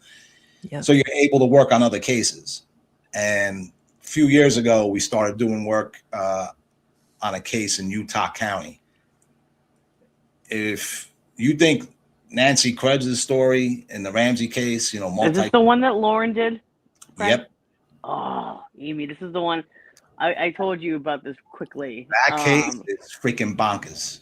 Yeah. So Lauren was telling me, she's like, you guys gotta go over basically what Frank is telling about on your channel. She was telling me to talk to you about it. She said it's wild. Crazy. You're talking, that is more of just horrific. And for people that are into satanic cases, that's Utah County. Mormonism's got a big problem. They have a very big problem within their church. What's that? The Utah? In Utah, yeah. It's like, well, look, I mean, I'm a Christian man, so while Mormonism mimics, and this is my opinion. I don't mean Ames, I'll send you please do. I was sorry. I was distracted because I was looking up on YouTube on my phone. Keep going. Yeah, no, I'll get it. Yeah. Yeah. When the case resurfaced in Utah County, me and my brother were we're years behind, technology. So we started a blog a few years ago, right? But now blogs are becoming, Right. passe. Nobody does really blogs anymore. But so Right. we caught it when the cops were asking for help for a case that happened back in the 90s. So we jumped in it, and we were able to develop a ton of sources within the Utah County District Attorney's Office. My brother took the lead in this case. Like, I took the lead in Ramsey, he took the lead in Utah County. Love that. And we kind of gave a blow by blow. We were doing blog posts like every 3 or 4 days. And when you see it unfold, you're like, what the hell is going on in Utah County? And it's probably one of the worst cases. And I've been doing these types of cases for a long time. Probably one of the worst ever. Really? Oh my God. I gotta look at this. I don't think I've ever. I texted Lauren. I'm waiting for her response. Thank you. But yeah, I'll have to look into it. And Lauren Conlon did a tremendous job, because I mean, she we were talking about it at dinner not too long ago. Yeah, she killed. Crazy. She's a very good investigative journalist, Lauren Conlon. I mean, she does more reporting, but she's got a mind of a journalist, an investigative journalist. So she did great work. Yeah, not bad for a midget. She's good. Oh my God. I followed her extensively with the D4VD case. Don't even get me started on that. Oh my God. Yeah, Crusher said, I believe in God, but what they're doing over there isn't Christian. Tim Ballard connects to our case too, was actually mentioned a few times in Chad Daybell's trial. Wow. Yeah, I'll send you Nikki and I don't think we've ever talked about Utah County. I'll send you. She just texted me. She said, "Oh yes, stolen." No, Amy, I'll get it over. We'll have to talk about it someday. Give me the information. I want it all. I want I'm gonna text all it of over it to you. Yeah. Lauren Conlon. Oh, you interviewed with Lauren? Yeah, she's definitely not. She's not the Matthiases. I'm talking for myself. You're not the piano. She's not the Matthiases. Yeah, she's amazing. Yeah, she just said, "God, I worked you so hard." Yeah, she did Love too. it. We were talking about it. We went out to dinner. She was threatened by the attorney of the accused and everything. Yeah. That's just that's a case that is with Ramsey, there's still hope. Like, we still think there's a chance to stop. You can solve Ramsey via unconventional methods. And that's what we're doing. Right. Mm-hmm. Yeah. Because the case was so botched, it's impossible to solve it through normal. This is what people don't get. You're not going to solve this case through normal police and investigative tactics, techniques. DNA ain't going to solve it. So what are you going to do? And the only option left is to set the institutions against each other and let them fight it out, and then see what kind of havoc and chaos that causes, and pick up the pieces and see what comes of it. It's the only option left. Yeah. Preach. You guys do God's work, I'm telling you. They really do. They do. I mean, we need more Zell brothers in the world. Facts. People that are in it for the right reasons, for the victims that just want the upheaval of their looking into JonBenet's case. Look what they have uncovered about one section of our country, just one little section, and then you have like Crusher. You have her doing the Mormon Church. They're unraveling people, and that's what we need. Thank God for the internet these days, because you get the word out a lot faster, right? Right. Yeah. See, we kept it a secret for so long because we were trying. We had Lou, we had Ollie, and we were supposed to be the diggers. We're the ones that dig up the information and we give it to the people who can solve it. Yeah. Right. But nobody wanted to solve it. So then they died. Yeah. They died during the process, and now it's me and my brother. So either we kept it all a secret, and we just die with the information. But now I'm not going out like Ollie did. Like Ali was guilt-ridden. He knew so much that I'll never know because he couldn't tell me stuff because of the NDAs. Right. And that's what we were trying to work around when he died. So now that I know about St. John's and the church, and when I'm saying that search happened, it happened. This isn't speculation. Yeah. We know it happened. We have the witnesses. So all these people, all these institutions covered up for this, for this pedophile. And now that I know, if I keep silent, I'm doing it. Now I'm correct. Yeah. I refuse to be complicit in the cover up of a pedophile. Yeah. So a couple of years ago, that's when we started. The man. Yeah, we started posting on Twitter, and we agreed to start doing podcasts. So just to get the information out there, so when we die, at least it's out there. Mm-hmm. You know what I mean? Yep. And people can know about it. And now we're in the process of writing a book and trying to get as much of the information out there, and then hopefully we'll take it to the next step in another couple of years. In another medium. Not a book, it'll be something else. Hopefully it'll be TV. And then our job will be done. The information's out there. And it's very sad to see what's going on. Like, look, anybody can do this if you do it right. If you can keep secrets and you can run an investigation properly. Mm. But like if you're not doing it for the right motives, and a great example, sadly, is the Karen Reed community. 100%. And it's really 100%. They're fighting over, because now this is what happens when money becomes an issue. Yeah. You're putting information out on Twitter. You're getting followers. You're now monetized. You're on YouTube. You got a lot of subscribers. You're monetized. And now all these people are just tearing each other down, and it's all about them. And you don't hear anybody talking about, well, who killed John O'Keefe? Well, who did? Yes. If I was working the Karen Reed case, I'd be going into past corruption cases and try to work my way to somebody in that house, most likely one of the 20-something-year-olds. Yeah. And get to them and get one of them to talk. And that's how you can still solve the case. But nobody's doing that.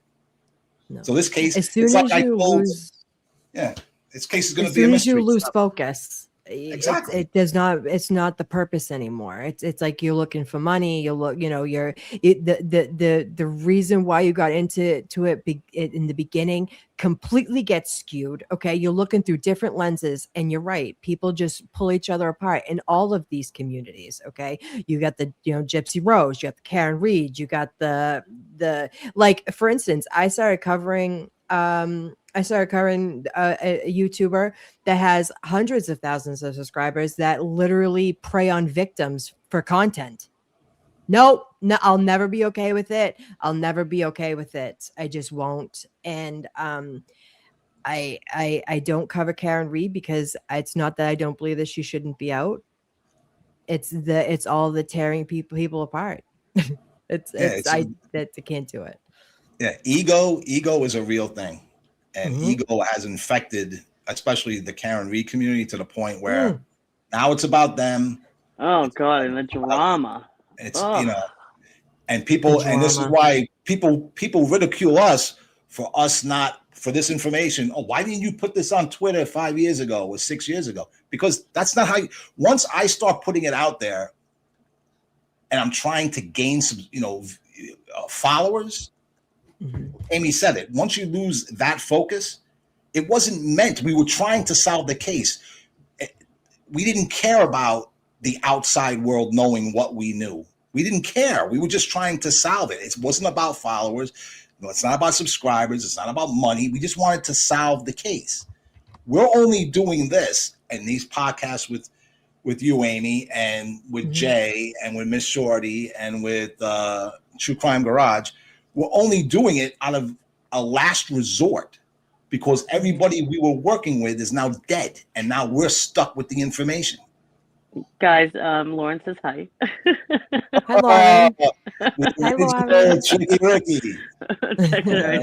She was telling me about the impact statements, and she's like texting me, and I'm like, I'll read it after. She's like, oh my God, I gotta send it to you. And I'm like, well, I'm on with Amy and Frank right now. She's like, oh my God, tell them I said hey. Hello.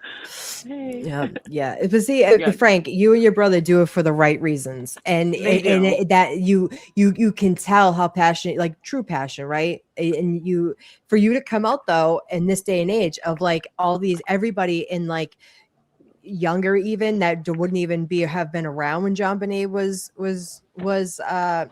unalived. They come into YouTube and they see you and they had like you have all this information and you're getting it out for people who probably weren't even around when she died. So amen. We need more people like the Zell brothers. Correct. The only, we don't need many more Franks, but yeah, it's all about it. Maybe if we did put it on Twitter, we would have wound up like everybody else and argue. But I'm glad we didn't, and I'm glad we were able to just stick to our principles and just focus on. It's all about for us. I don't care if you two girls solved the case tomorrow. I'd be thrilled for you both. You could take any and all accolades or any of that. I would just be happy that it's over. Yeah, yeah, I can imagine. I'd be thrilled that I could finally walk away from this. I mean, it has consumed a lot of your life. Yeah, close to half. Yeah, I started this in my mid-20s. Yeah. Right. Yeah, and you're not a young buck, so. I'm still young. I still got a few years. I know. Poor Frank. No, but Frank and Jim they did amazing, and like I love when people don't know about them because I'm like, oh, let me show you, Yeah, you turned me on to them. You were like, have you ever heard the Zell brother? And then there I went down the Zell brother rabbit hole. So what's funny because I know what happened is because I'm friends with Lauren. I saw this Frank Z on Twitter, and he tagged her in something. So I called her up, and I'm like, hey, I saw this Frank Zell guy. Like, have you heard of him? She's like, oh my god! Like, she started going on, and I was like, okay, so I have to watch this then. All right, here we go. Yeah, and that's how I got, love that. addicted to the Zell brother story. Yeah. Yeah. Once you know it and you understand, it's hard for people at first because it's 30 years of information, but once you understand it, well, first it's a shock to the system because a lot of it is information you never heard. Right. And people are kind of stunned. Some people are stunned and it's hard for them to believe it. Like, well, I've been following this case since 1996. How come I never heard about it? I'm like, I don't know what to tell you. To be fair, it would have been very hard for me to believe too, Frank, if Lauren did not say, yeah, Frank's a good friend of mine. Yeah, it's like, having somebody like Lauren vouch for me, it's like I don't really have a presence online. So someone like Lauren is important. And this is the things we've had to navigate, It's, right. Yeah. Having somebody like Lauren vouch for us to people. Yeah, I would have questioned it. I too would have questioned it, but I go, Frank Zell? And she goes, yeah, Frank's a good friend of mine. I go, of course he is. She's like, no. She's like, but seriously, like him and his brother, and then she started going on about stuff, and I was like, wow. She's like, yeah, you've got to go do your research. I'm like, all right, I'm on it. Yeah, and again, here we are. And Amy, here we are. I always say it. I always appreciate, you doing this. You've been doing this the last several, Sundays, and it's important. It's not important for me or my brother. It's important to the information, to get it out there. Right. And so, we appreciate you doing it and spending your Sundays doing it. What about me, Frank? Jesus Christ. Of course, Nikki. I'd say that goes without. Okay, goes without saying. Yeah. I'm kidding. Yeah. Yeah. No, we're just grateful for you because now I feel like, this has been just a rabbit hole of bullshit, basically. In this case. Yeah, it's been fighting for decades. For decades. I have a question for you, Frank. Difficult Research says, I'm curious about this theory, Trisha/web sleuths. What would proving Patsy wrote the ransom note have to do with solving this case? Asking because I think it's a dead end she does on purpose. Okay, so at the minimum, let's say you could Good prove question. beyond a shadow of a doubt that Patsy was the writer, right? Well, then you have one of the parents at least involved in the cover-up, without a doubt. So now you know they were at least part of the cover-up. But you're never going to be able to do it, so don't waste your time. You know, it's like she just wrote in what's her name? Difficult Research. Just Trisha. It is a dead end. Trisha. Everything in that house, and this has been the problem over the last 30 years. And it was the narratives that were formed. It hurted everybody to focus on the house. Right. And the window and the footsteps. All that stuff. Yeah. Yeah. Well, it's just like we were talking. Yeah, go ahead, Amy. No, go ahead. The leg, sorry. No, just like we were talking last week about the DNA, how there's 6 matches and everyone's pushing the schlop that they should get the DNA and this is going to solve the case. It's not. The DNA is not going to solve the case. Just like the evidence in the house is not going to solve the case.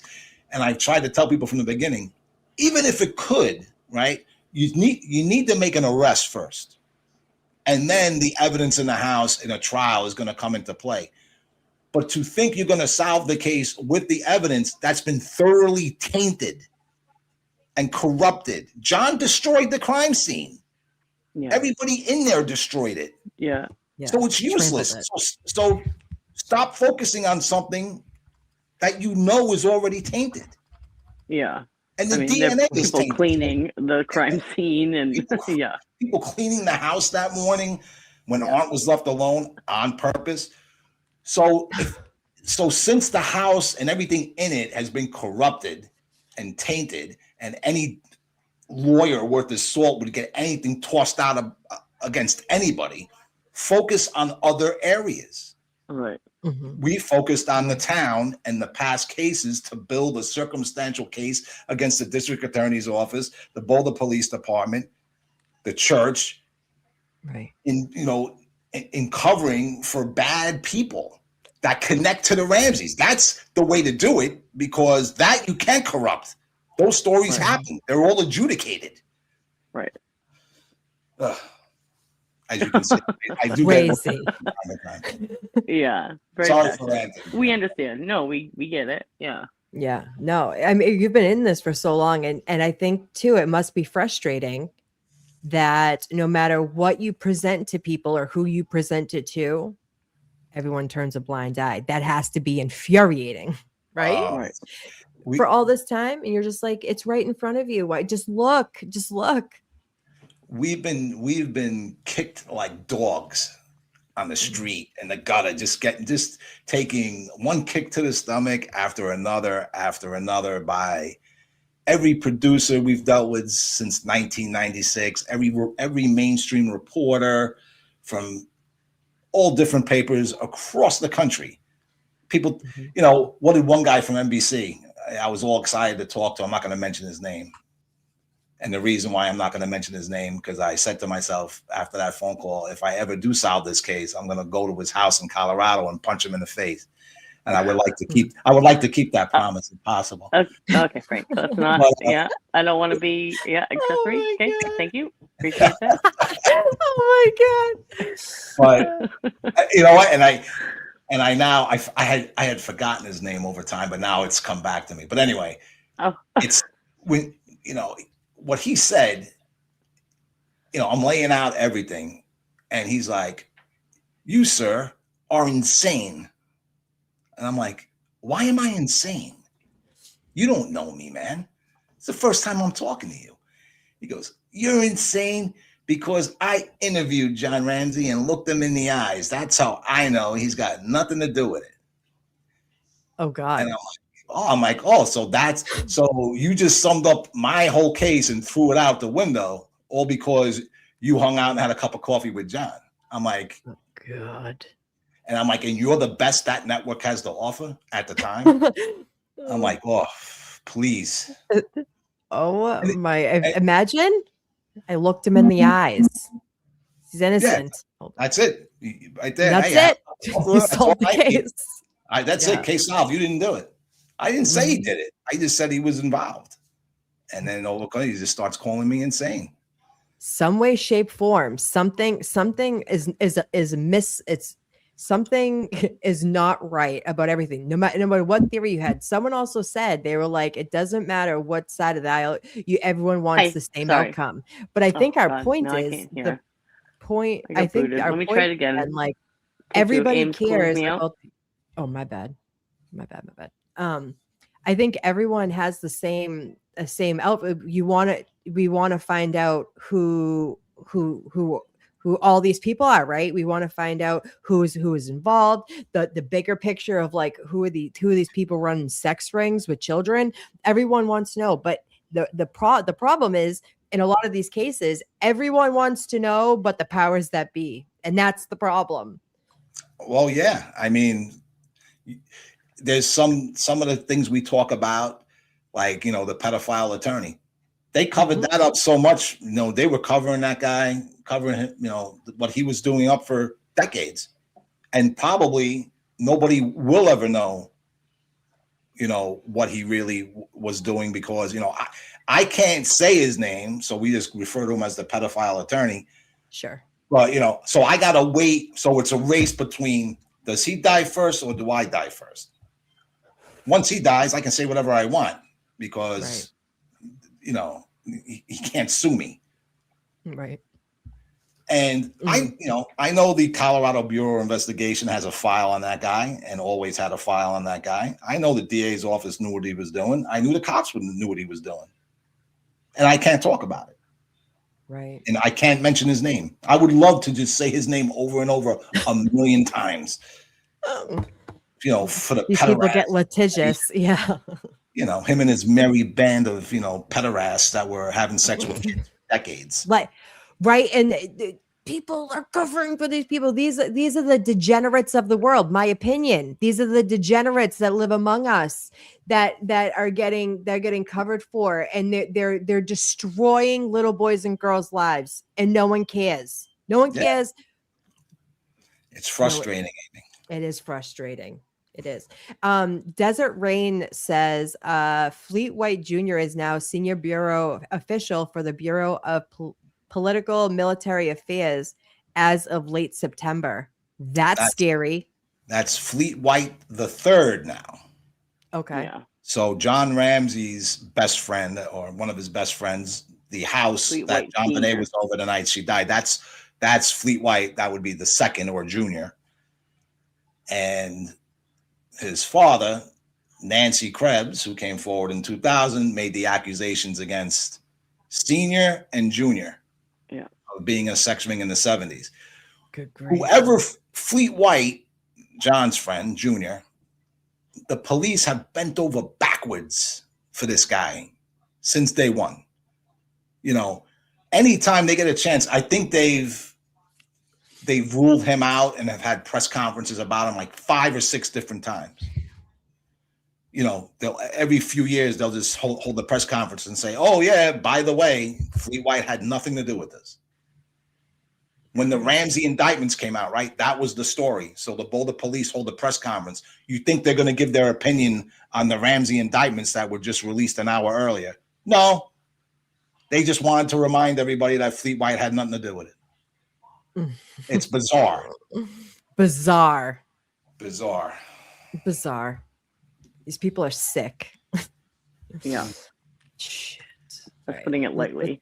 Yeah, that's being generous. Like these people are sick, and it's generational. And people, my thing is, if it was happening then, and they've gotten away with it for this long, and it was happening decades before, it's still happening right now. And there's little kids' lives being absolutely destroyed because people can't.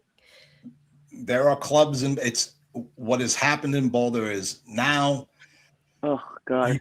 You don't need a pedophile attorney to have orgies at his house with kids and invite everybody up. Now everything's online. It's computerized. There's multiple businesses that are doing things in Colorado with underage kids. And this is stuff we found out in 2018. So from people who attend the parties. Yeah. It's an underground thing. It's like a club. People pay to be involved in it. Hundreds of members. It's hundreds. You know, hundreds. And it cuts through class. You have doctors, you have garbage men, you have professors, you have janitors. As long as you like underage kids and violence, you know, these are the clubs you're going to do. Boulder is a very sick place. It's been a sick place for years. They had this. It was this hippie counterculture attitude that they had that permeated, you know, the town, and it just got worse and worse and worse. Yeah, didn't get any better. Right. And then they all follow each other, right? They find out that everything's fine, nothing to see here in Boulder, and then they all flock to the area, right? I mean, if you were a pedophile throughout the 70s, 80s, and 90s, man, and you were looking for a place to live, oh yeah, Boulder was your town. That's where America. I gotta go there. Yeah, it's scenic, and I can molest kids and almost pretty much get away with it. Yeah. Pedophilia. I mean, almost. A lot of people do get away with it. Yeah, I mean, exactly. They all do. Yeah, I mean, if this case alone, you know, and then the others that you've talked about, and then there's others that we haven't talked about, and then once you learn about these other cases, then you're gonna understand what kind of town you've really been dealing with. Yeah, like the one you told me about. Yes. Yeah. And that's only one sect of the other dozens of sects in Boulder. Yeah. I mean, when you know, one professor once gave Boulder a nickname, and it's a name that stuck with me for many years, or the nickname that he called it the land. Boulder is the land of 1,000 cults. Yeah. He goes, there's so many cults in Boulder, religious, other, you know, it's truly frightening. Yeah. People believe. And, you know, and unfortunately, I hate to say it, it's just all religious based, you know? Yeah, it usually is. It's sick. They hide behind it because they can, right? Yeah. Where there's one, there's many. Like a front. Yeah. It's a front. You can claim to be, we're this type of group, and then behind the scenes, the true tenets of the group are to do things with kids, and the followers are so enamored with the group that they see the wrongdoing happening, and they're like, well, our leaders know what they're doing, so it must be okay. And that, kids, is called a cult. Yeah. That is a freaking problem. Yeah, Teresa, Frank's already touched base on this question. Amy, you want to highlight this? Which one, honey? About the Ghislaine Maxwell photo. Okay, yeah. But go ahead, Frank, if you want to just quickly explain that again. Yeah. All right. You know, over the years, you know, did Epstein own property in Colorado? Yes. Ghislaine Maxwell, I haven't heard anything about property per se, but going to that picture, does it look like her from the profile? Yeah, kind of does. That's not proof. It just isn't. So, doing what we do, like stuff like that, we have to discard it because we have to keep if you're speculating, you're gambling. You know, and it's very bad because speculation will usually kind of blow up in your face over time. You can say it looks like Ghislaine Maxwell, but people have taken that picture, and because a woman has a profile similar to Ghislaine Maxwell, they have now tied in Epstein, the Epstein files, and it's like a game of telephone that goes on down the line. And then the whole message gets screwed up. And yesterday I read a post about how JonBenet is in the Epstein files. No, she's not. No, she's not. But she's not. Stop it. Yeah, stop it. It started with speculation about the picture. And then because Ghislaine was tied to Epstein, Epstein's name got brought into it. And then you just get this separate rabbit hole going. Yeah, and it's really a lie. It's just a confused. It's a message. It's an incorrect message that's gotten so confused that now JonBenet's name is in the files, and it's false. It's not. Right. I would know. Right. If it was, right. Yeah. And I would tell everybody if I knew, but it's not. Yeah. Right. Krusha said, whichever group thing is the vehicle in which they use to perpetuate their victims. Diddy used hip hop. Chad and Lori used their culture of Mormonism. Same with Tim Ballard. Same with St. John. Same. It's a guys. Catholic Church. They just kept moving around the problem priests. Nothing to see here, right? Yeah, the Mormons have a huge issue in their church. Mm-hmm. Catholicism, is religion Hey, look, I don't like going after St. John's Episcopal Church. I'm a Christian, right? So, am I a Catholic? No, I'm a Christian. I'm not a Catholic. St. John's Episcopal Church is extremely liberal. When you hear Episcopal Church is very liberal Catholicism. Yeah, Boy Scouts, yeah. And St. John's is extremely liberal, extremely liberal. I mean, they have to be, yeah. YMCA, yeah. Boy Scouts is another one. Boy Scouts is another guys to abuse.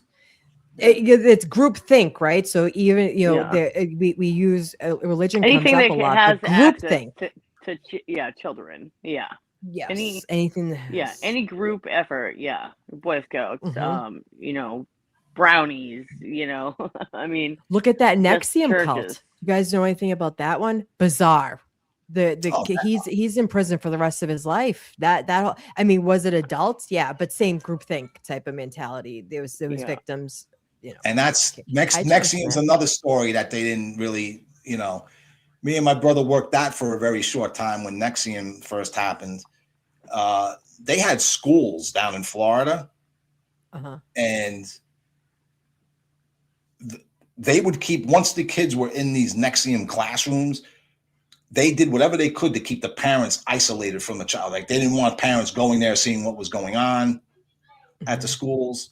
So, of course, what reports would come out that there was some kind of sexual abuse at the schools? Right. And some of those NXIVM schools got Jay, you're definitely going to hell. Yeah. Jay's one of our bad kids. Yeah, he's a perpetual bad kid. Yeah, we love Jay. Yeah, we love Jay. But this is like the groups, like especially with the churches, like people go there, to find faith, and they're just easily preyed on.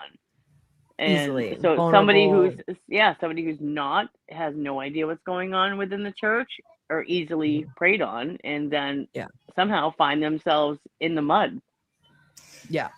Well, like St. John's is a great example of what happened there, right? So you had this terrible thing happen to a girl and her parents that attended the church. They were members of St. John's. Yeah. And shortly after the murder, things happened at St. John's. Got nothing to do with religion. Dude was a pedophile. Right. But instead of doing the right thing and getting this guy in trouble, making sure that there was legal recourses taken, no, because you were so scared that this would destroy your church, you did the wrong thing. And you said, hey, let's keep this on the hush hush. Let's keep it a secret. Let's just pay him the money and send him away. Never mind that you're endangering other citizens of wherever this guy is going to end up, right? That doesn't matter to you. You got to protect what's yours. Yeah. And that's it really wasn't a religion thing. It was more of them. They didn't want to lose what they had. Right. They're close knit. Yeah. I'm big on, if you don't say something, you're complicit part of the problem. in abuse. You are part of the problem. Mm-hmm. If you see something, say something, especially when it comes to children. If you knew and you chose to turn a blind eye or think that you... Right. Hold on 1 second. Baby Grunk. Oh. Yeah, I mean, I fully believe exactly what Amy's saying. Like, you definitely are part of the problem. But what, like, just the stuff that these poor people will go through, you know what I mean? Like the threats Yeah. and the fear of their life. Like, you can understand why. I mean, not because they want to stay silent, but, they're in fear for their life. You know what I mean? If it's okay, I'm going to answer somebody's question because it's an Go ahead, important Frank. question. Actually, I can't go into too much about it, but I'm going to answer it in the positive. Which one is it? So we Do can your thing, highlight honey. Anders Gustafson. Yeah. Is it the children and youth group one? Yeah, were there children and youth groups in St. John's? Yes. Now, I don't think there may have been maybe a couple youth groups, but not like, older teens type of thing, but they may have been in the foyer groups, doing the outreach in the community. Were there children? I'll just say this. They had a nursery on the property. Yeah. So all the young girls or young boys, when their parents were in service, they would go to the nursery. And I'll just leave it at that. Yeah, don't say Good grief.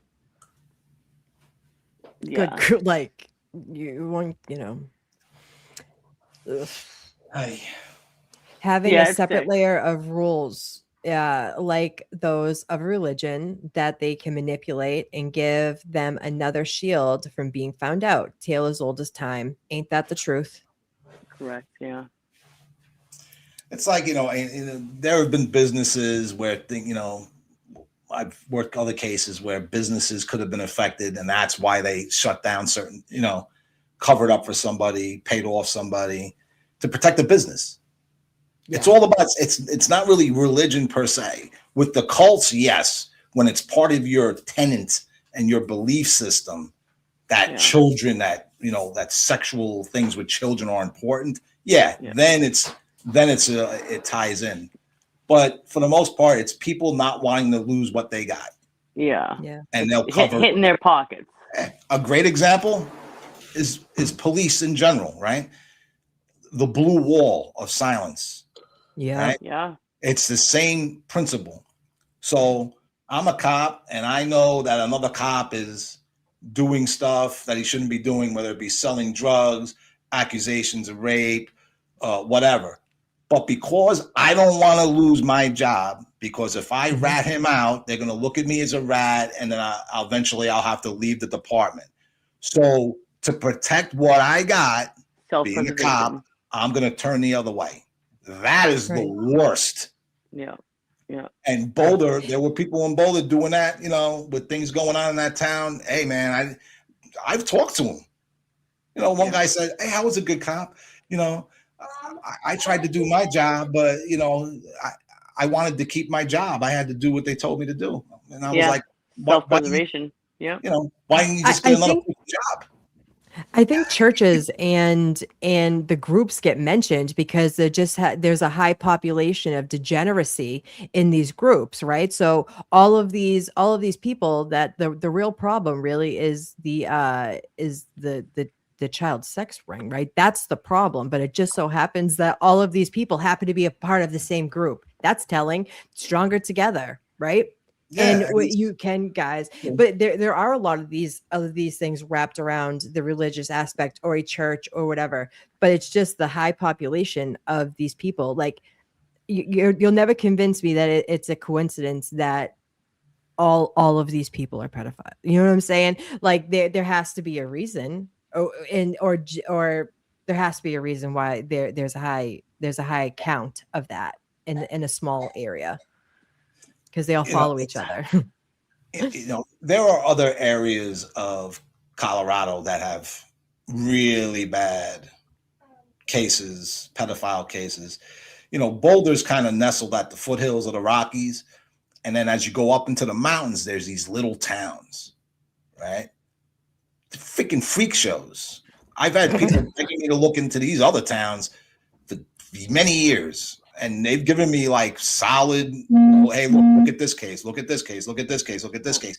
And you're talking Boulder. Okay, so Boulder at the time of JonBenet's murder, take out the college population, probably had a population of around 70,000 or so, right? Not exactly a huge metropolis. These towns north of Boulder, they got a worse pedophile problem, and they only have 2,500 people living there. Yeah, it's disgusting. Like the entire town is in on it. It's crazy. Yeah. But, I can't. You can only work so many cases.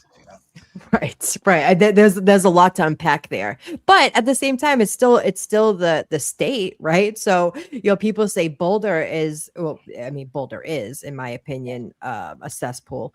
However, but it even extends past that, right? It's extending into a breeding ground of abuse, right? I mean, but I guess if we looked into every single state, we'd find something like this, right?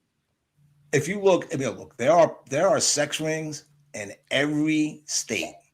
This is fact. You can look. You know what's a bad one? The state I used to live in, New Jersey, horrific. I never worked one case, a New Jersey case. Why? I have no idea. But New Jersey is brutal for child sexual abuse. So is Texas. So is Texas Florida. is bad. Yes. Yep. So is Minnesota. They have. There's one town they've had a sex ring there. Florida's another one. Georgia too. Georgia. Yeah. I mean, you everywhere you look, and it's not just in religious groups. It's members of a business doing it. You just you have it's pedophilia just cuts across all religious beliefs, any other thing, and through class. So you'll have rich people hanging out with poor people. Why? Because the common bond is they like doing things to kids. Right. Yeah. That's it. I don't laugh. It's like, no, facts. Yeah. I mean, you think your government's not involved in it? Epstein's a great example. And before Epstein, go back to the 80s and 90s, when the headline of the Washington Times read, "Coal boys get midnight tour of White House." That was the headline of the paper. Frankie Rodriguez wrote the article. That was my first case. There was a blackmail ring because they were using kids and they were blackmailing military leaders, business owners in Washington, D.C. That case happened. People got transferred. Some people went to jail for running the ring, but then that tied into something else across the country.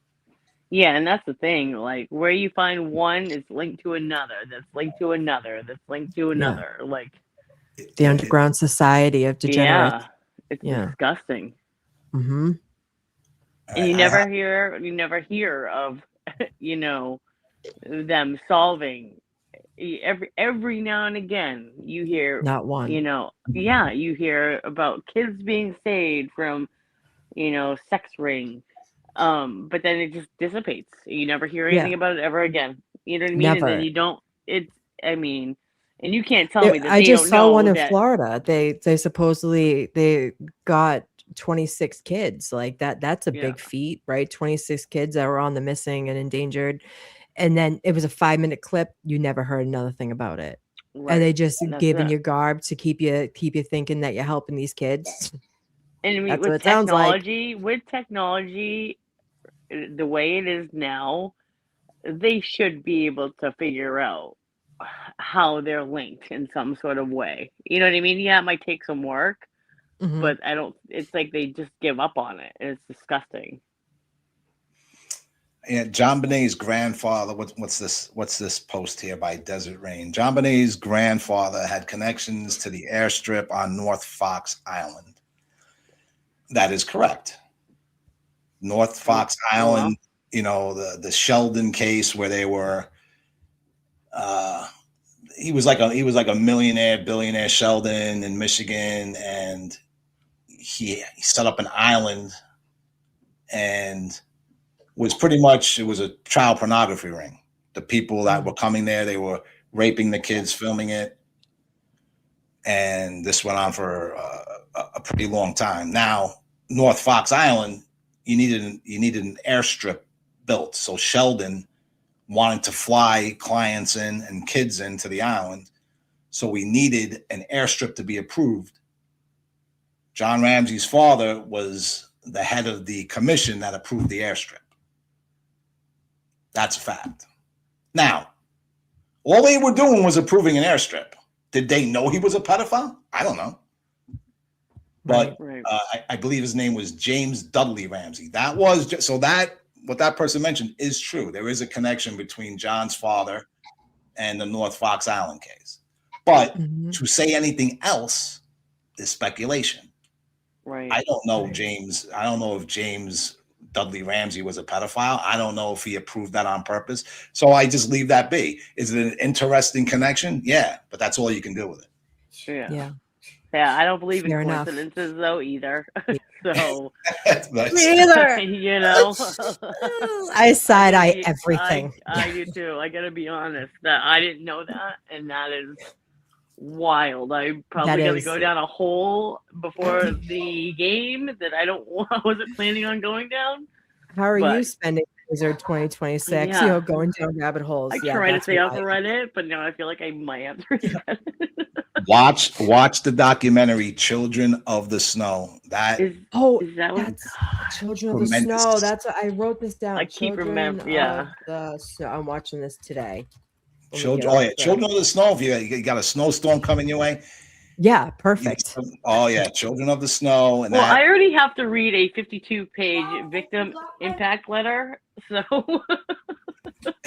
Lauren sent me. She told me to have some Jameson ready on hand and to take breaks. Let me tell you, I have a lot to do.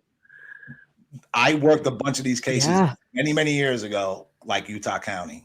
I got into very ritualistic, occult-like cases. One in Massachusetts. But anyway, when you read that, I mean, I had to stop reading it for a time. Yeah, she said that she cried and she had to take a break. It's rough, man. It's rough. And the thing is, your head's telling you to discount it because of what you're reading it. Yeah. What you're reading, your mind doesn't want to reconcile. Yeah. Right. It's true. Yeah. But the person gives so much detail. It's impossible. Yeah. The names, the dates, where they were at. That Utah County case is. Yeah. She said it's nasty. Get a cup of coffee, add some Jameson, get comfy, take breaks, get angry. She is correct. Yeah. But Amy, you're going to love Children of the Snow because it's going to talk about North Fox Island and how it tied into the Oakland County child killer case. Yes, I'm actually. People are like, we should do a watch party. We should maybe review that next week. I know we've been trying to get through Jay's interview, but maybe we could do a review of that. That'd be cool. We got kind of sidetracked this week. So. No, I love it. It's fine. This I love great. it. Yeah. No, this is I what love this. we're here for, Frank. Yeah. Like, we like sidetrack. We like conversations like this. Oh, okay. You know. Yeah. I'm your guy because I can get sidetracked. I love it. Yeah. I love it. Actually, I have to go for today. Baby Grunk is talk about side eyeing. He's like, Mom, I've had enough. I've had enough. But next week we can pick back up 10 o'clock a.m. On Sunday. I don't know what the date is next Sunday. But we will be here next Sunday at 10 a.m. And Frank and Nikki, if you guys are available. The 31st. Absolutely. The 31st. Thank you. Yeah. All right, guys. We will see you next week, next Sunday. And I will be live tomorrow doing a review also. So come hang out with us. Bye, kids. Bye, Frank. Bye. James, love